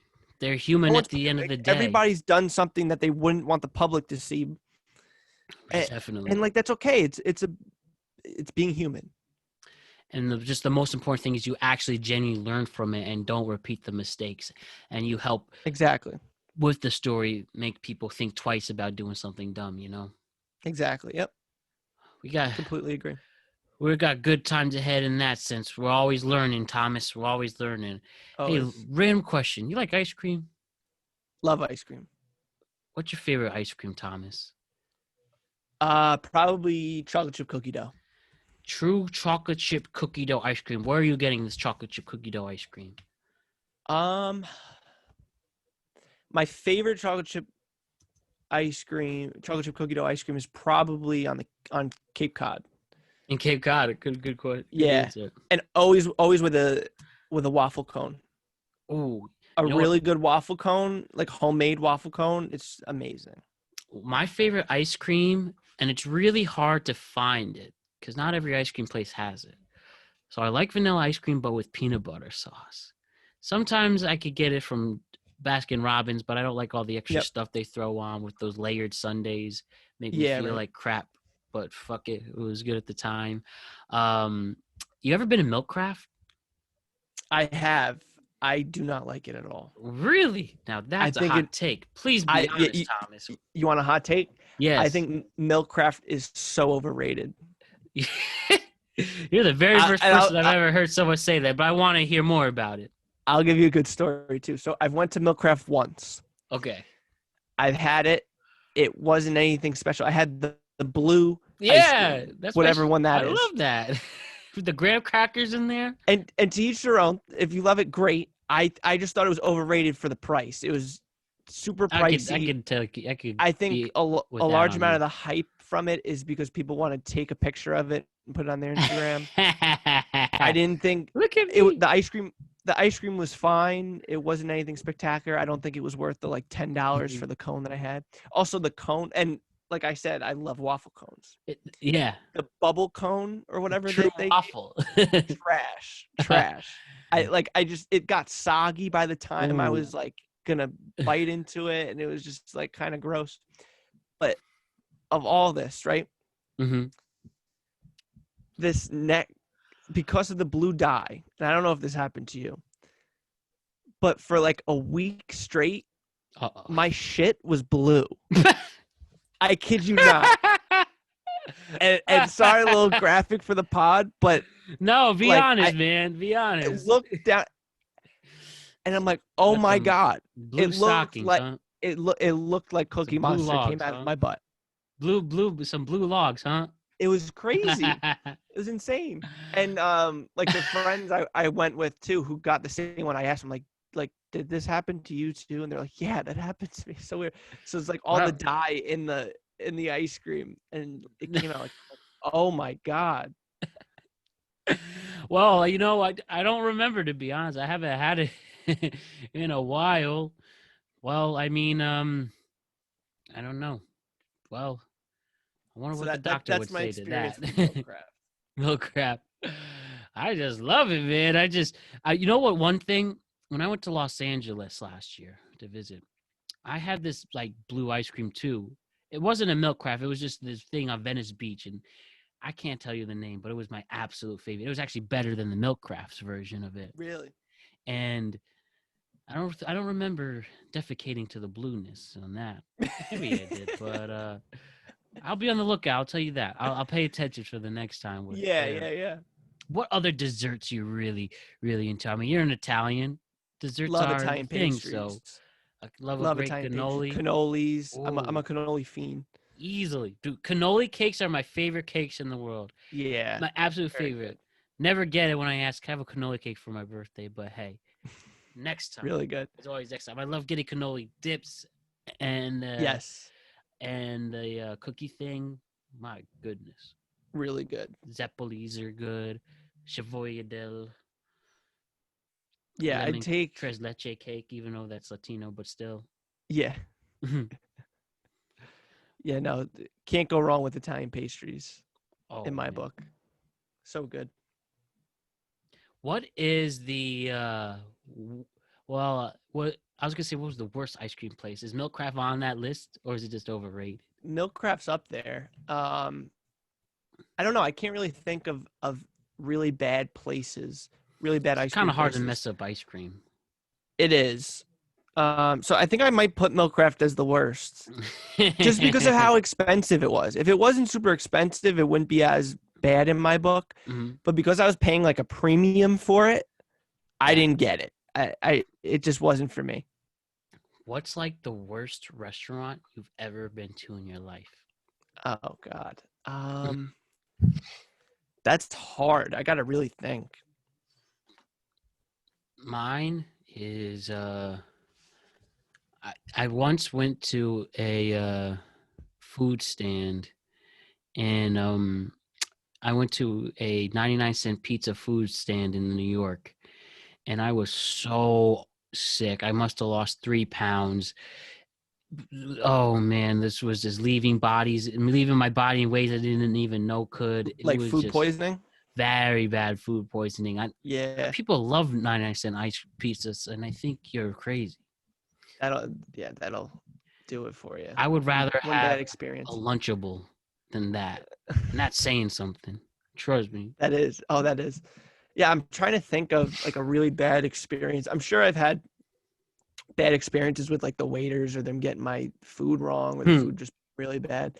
But I can't really remember a specific one. But I've definitely had those experiences. How about the best restaurants? What are some of your favorite? Best restaurants. Definitely. So I'd probably have to say Goodfellas Restaurant in New Haven. It's literally called Goodfellas. It's literally called Goodfellas. I love this place. So it's like very upscale Italian Yep. restaurant. But it's great because and I don't know how, because they have a big place that it's not usually packed. It depends on what time you go. Right. So it's nice. Like you can kind of just eat on your own. They also have a rooftop where you could eat, which is very nice in the warmer weather months. But inside, if you sit inside, they have TVs around, and it's very classy. But still, even with the TVs, and they're playing like Goodfellas or That's hilarious. The Godfather. They'll play all those movies, and so like I like that. And the food is amazing. Some of the best Right. chicken parm I've ever had. Ooh. Chicken Alfredo is amazing, and they give you a Yeah. lot of complimentary stuff. So they'll give you like complimentary bruschetta Ooh. to start, salad, and the salad's very good. Complimentary salad is a great thing. You've even gotten complimentary champagne at the end. Wow, you're really intriguing me. It's called Goodfellas. Is it affordable? Good fellas. Or should I It's save it for definitely- special occasions? It's definitely up there in price. It's not a cheap date, but I think it's well worth it. And usually when I would go with my girlfriend, it would usually be for like special occasions. Okay. I'll just Usually. make special occasions because it's Wednesday because of the way you're Yeah. selling. Honestly, right now with everything going on, like treat yourself. They do DoorDash. I don't know. That's a good question. I don't know if they're open or not. No, I Um, hope it is, man. I hope I it hope is. so too. I hope they haven't been hit too hard with everything. You want to know a random? I had this right before I went on with you. My parents today got a. I did not expect this place to be good in Norwalk, and it was really good. It's a new pizza place called Leonardo's. It's actually right by you. It's in the Rainbow Plaza, right between Dunkin' Donuts Oh and Dry yeah, Dog. yeah. It used to be a Papa John's, so I drive by. It's like, oh, someone got to knock off Papa John's. And my parents, I went to the eye doctor today, and they got it for us after. It was great, man. It was really Really great. good. That's Leonardo's, I good was to know. surprised.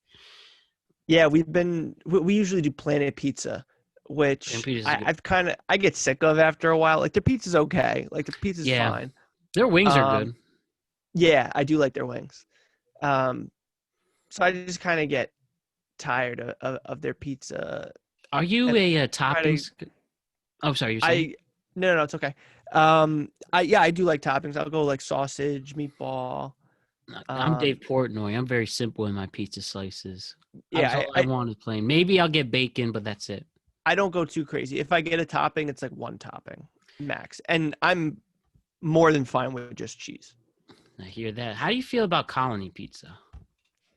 I like colony pizza a lot. Hell yeah. My family's split on it. My Hmm. parents and Matt, my brother, they're not huge fans of it. They Hmm. think it's overrated, like bar pizza. But Hey, I think what? it has its place. I don't put it up there with like Pepe's and Sally's in Hmm. New Haven and like the top pizza, but I think it's definitely good. Has Portnoy reviewed Colony? I think so. Yeah, he actually gave a pretty high price, if I Did remember. he? Okay, because I I think don't he even gave it like a remember if he did or not. 9.2. Honestly, Oh, did he I remember really? it was like really high, like Wow. higher than normal.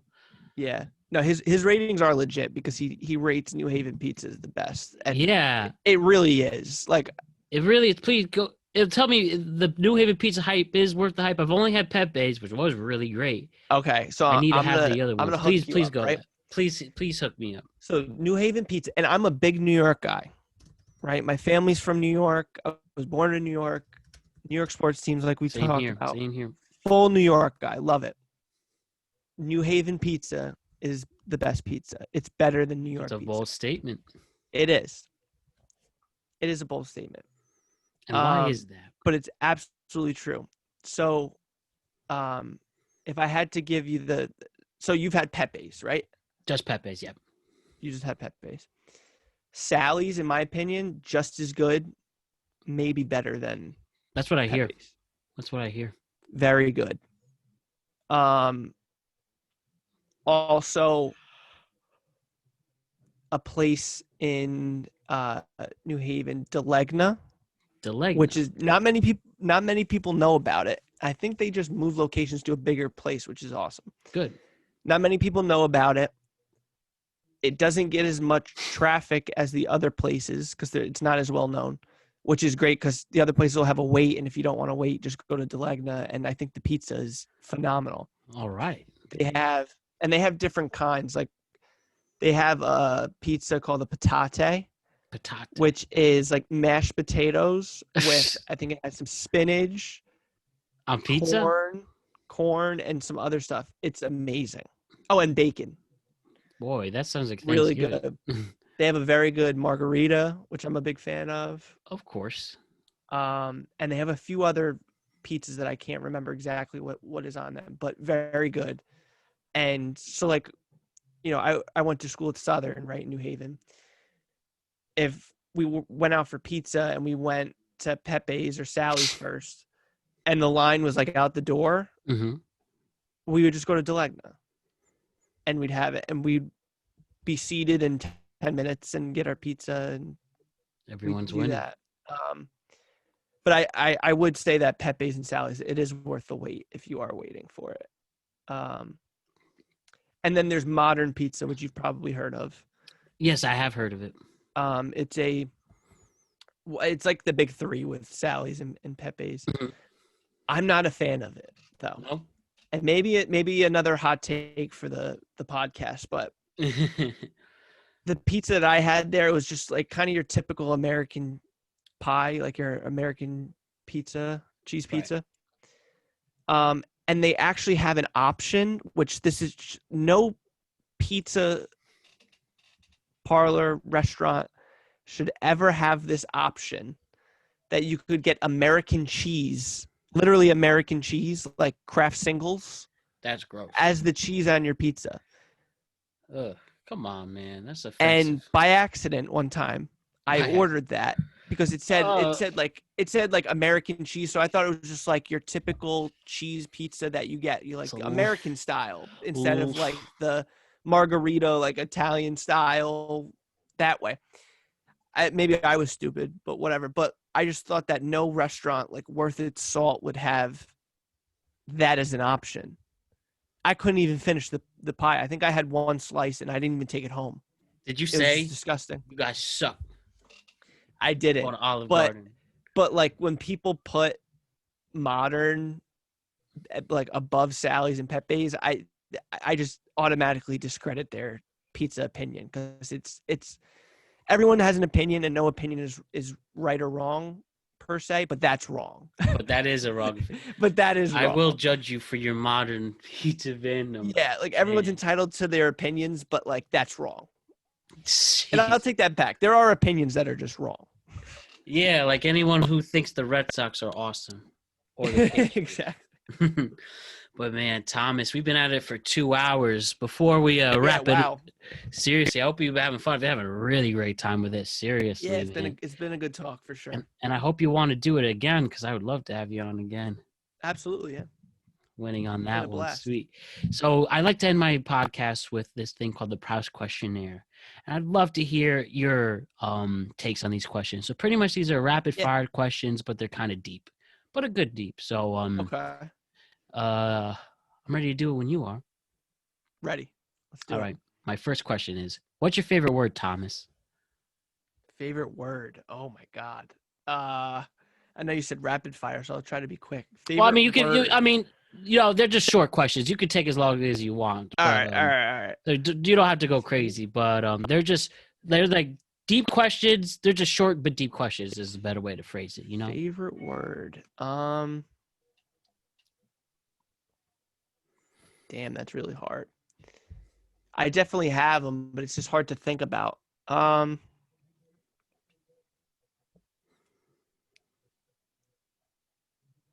I really like the word, and I'll go with this one. It's probably not my top one, but it's just the one that I can think of right now, and it's kind of fitting with like what I'm doing with like sports cards and stuff. But I like the word arbitrage a lot. Arbitrage. I think it's fun to say. That is a It's fun kind word of to say. it sounds sophisticated. I like that, and it's kind of like hustle. It's like it's like a fancy word for hustle. I like that arbitrage. According to the dictionary.com, arbitrage is the stimulus buying and selling of securities, currency, or commodities in different markets. Okay, that's the noun version. Yeah, I'm getting the economics the versions of this. Yeah. But yeah, I see it right here. It's pretty much Yeah, another word for hard work and buying and selling and making deals. basically. Yeah, like flipping, basically. It's basically a fancy word for flipping. And yeah, it says, you know what I always like when you Google something, when people ask, these are the questions. People ask, Yeah. what's an example of arbitrage? Is arbitrage illegal? What is an arbitrage strategy? What is risk-free arbitrage? What is pure arbitrage? I just always get a kick out of those. That's funny. But arbitrage, your favorite word. What's your least favorite? Yeah, I'll go with arbitrage. Least favorite?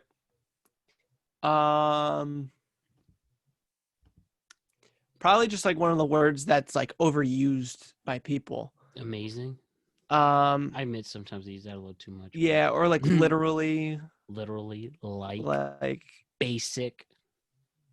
Basic could be one. That's probably I think I'd go with those. word. There's probably other ones that I'm like will trigger me a little bit more, but I like that. yeah, those. Good answer on that. What turns you Yeah. on, Thomas? And this is not necessarily a sexual question, but it's more of an enlightening question. I remember the very first time I did this guy tells me, Good. I really like it when I had Chris Morawski on and Anthony Grachelli from the Pit. Chris is like, Oh, I'm sure they went ham with that one. What did he say? He said, "Well, I really like it when a girl wears glasses." I'm like, "That's not what I meant." But that is hilarious answer. It's like that's, I guess that's like you said, uh, to their owns on that. I'm sure they had fun with that one. Yeah, you got to be But careful with those two. right. Oh man, good times, though. Great company. But For for sure. you, what turns you on in a more lightning sense? Like people say, like being with family turns me on, or like being at a baseball game turns me on, stuff like that. Yeah. That's a good example. Yeah, like there's something about going to like a ballpark and a baseball Yeah, game that I just love. It's like I honestly think going to a baseball game is my happy place. yeah. It's Especially just the early afternoon ones where you still have a full day to yeah, yourself. Those are cool. yeah. Just like it feels like nothing else is matters at that point. Like I could really disconnect and just like enjoy the game, and it's just nice, and it brings back childhood memories and stuff For like that. sure. Isn't So yeah, I guess I go with that. isn't it funny? We're going to Yankee games. We're young enough to genuinely have a genuine memory of the old Yankee Stadium Yeah, before they went. And I remember once your dad said this. You said this cool story when they actually knocked it down. Your dad was there.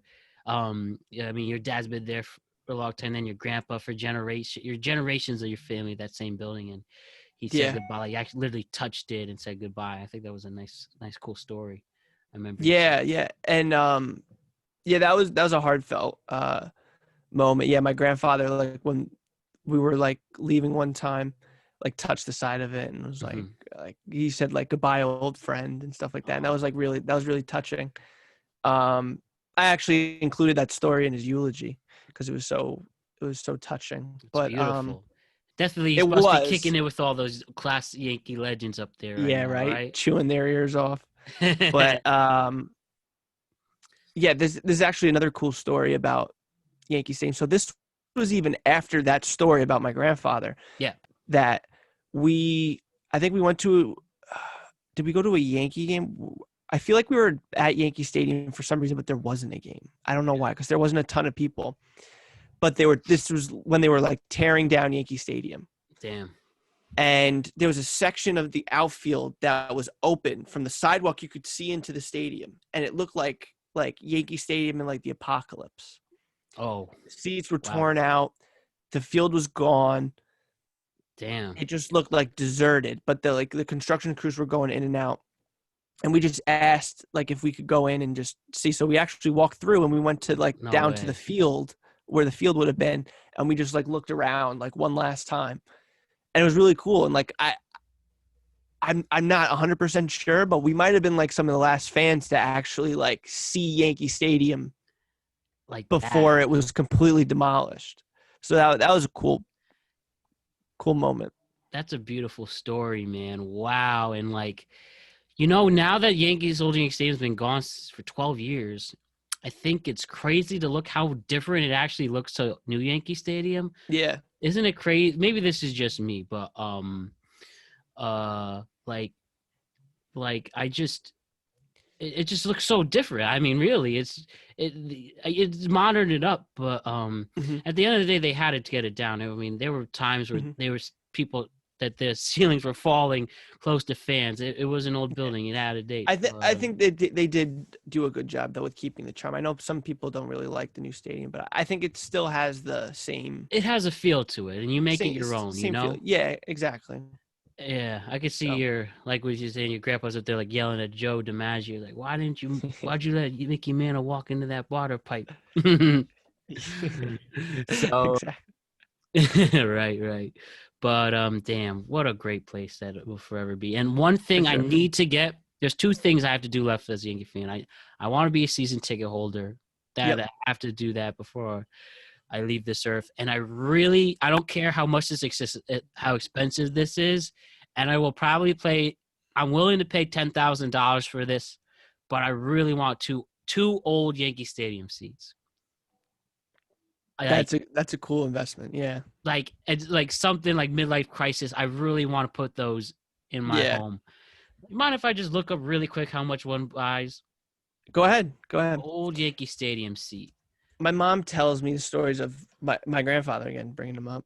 Mm-hmm. That Hey, he's a legend. there was somebody he was some store nearby was like selling old seats from the old Yankee Stadium. I think this was when they renovated in the 70s. Yeah, So so the these were like the true old, old. old seats, like Mantle and DiMaggio era Yeah. like seats. So I think he wound up passing and he didn't buy the seats, but like would have been really cool to have. Oh man, that's something else. Yeah, So according to eBay right now, you could get an old Yankee Stadium seat for $700 on this one buyer. that's not awful. Yeah. That's not terrible. I mean, it's a lot of money, but for what you're buying, like I think that makes sense. Um Pretty fair price. yeah, and according to this, if you believe it, this is actually from pre the original stadium too, pre-renovation.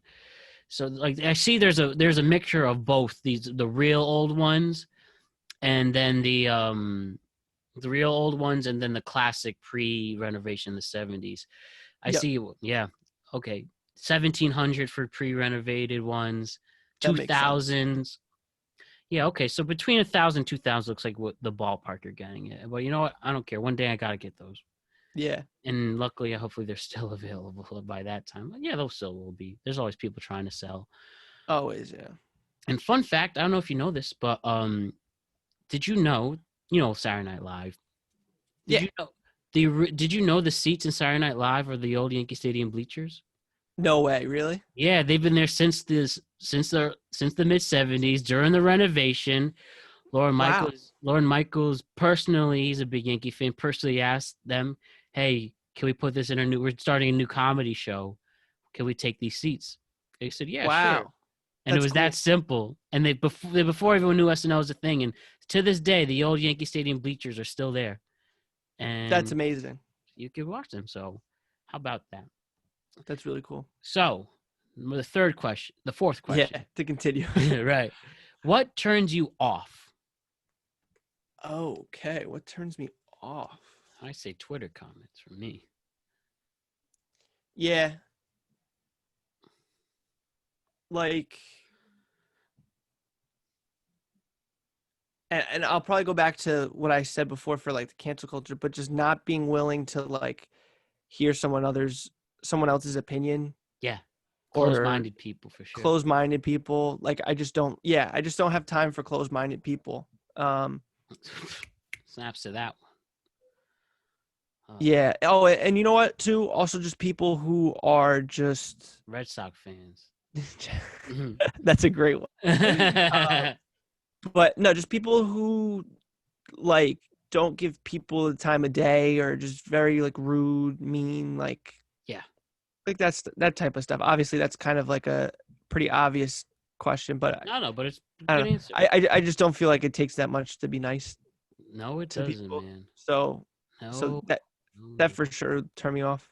Nasty people. Just one last thing with in that related. Who do you? Let me ask you, Thomas. I did not Hmm. think there would be a day that I would hate a team more than the Red Sox, and I really think the rest of my life I will hate the Astros that much. I mean, of course, maybe here and there, of course, depending on the phase, but the Astros forever. Just I no, you'll never have me root for that franchise after Yeah, this. I mean, even if they didn't do that to the Yankees, say like even if they didn't screw us over twice, even if they screw some other team, I still probably hate them. I just cheaters. I can't. yeah. So, I mean, do you hate the Astros as much, or will there be a special place in your sports hatred for the Astros? So I don't know if I hate the Astros as more than the Red Sox. You know That's what? for I sure. probably That'll never be. at this point I probably do because the Red Sox aren't very good.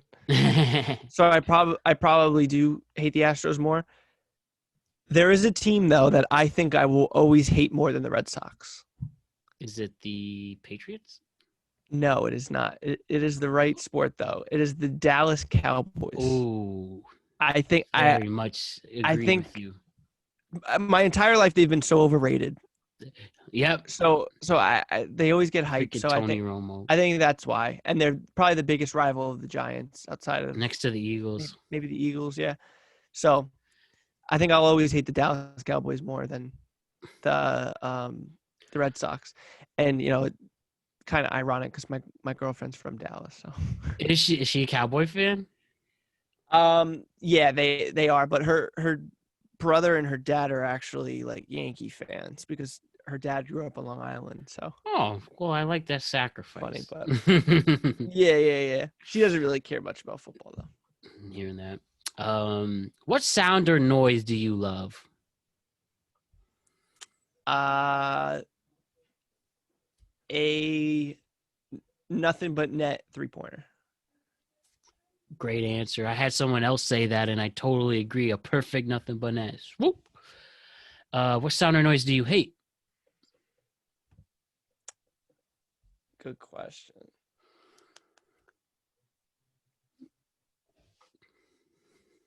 I don't really know. The Maybe sound like of the Red Sox fans cheering. when in doubt, Red Sox. Um, I don't know. Maybe like some ASMR stuff, like that kind of is just like creepy and like weird, or like ASMR. just like What is that? the people who like whisper into the microphones and they like do like that stuff on Oh, the yep, microphone, like that's yep. and they'll be like this and talking like it's just weird. Between that and people chewing, Yeah, I hate people loud chewing. chewers. That's another Yeah. one. So, what is your favorite curse word? Probably motherfucker. That I think that's a is a good one. great. I love that. You could replace that with everything. Literally, you could literally say that in every sentence. What profession other than your own would you like to attempt?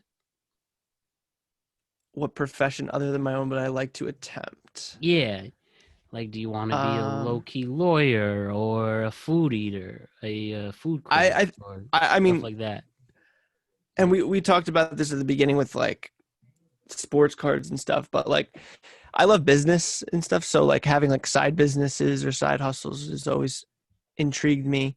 All right, Um, and maybe to even potentially one day doing it full time or something you to definitely have got like my support with that. to thank you, to be like my own boss. I think that would be pretty awesome. So maybe like some entrepreneurial sense, Can't something wait. like that. Can't wait to see what you do with that. You know, it'd be good. You should be the new host of Pawn Stars. Maybe, yeah. What profession would you not like to do? um, Something I could never do. Probably like accounting. Accounting? Sorry for the all the accountants that are listening. Yeah, we But respect you and I guys, have but friends who are accountants, but I don't know if I could it's do not for that. you. Yeah, I hear you. Yeah. My last question for tonight before we say goodbye, Thomas. Yes, sir. If heaven exists, what would you like to hear God say to you when you arrive at the pearly gates? Oh wow. Good stuff, Matt Brown. Um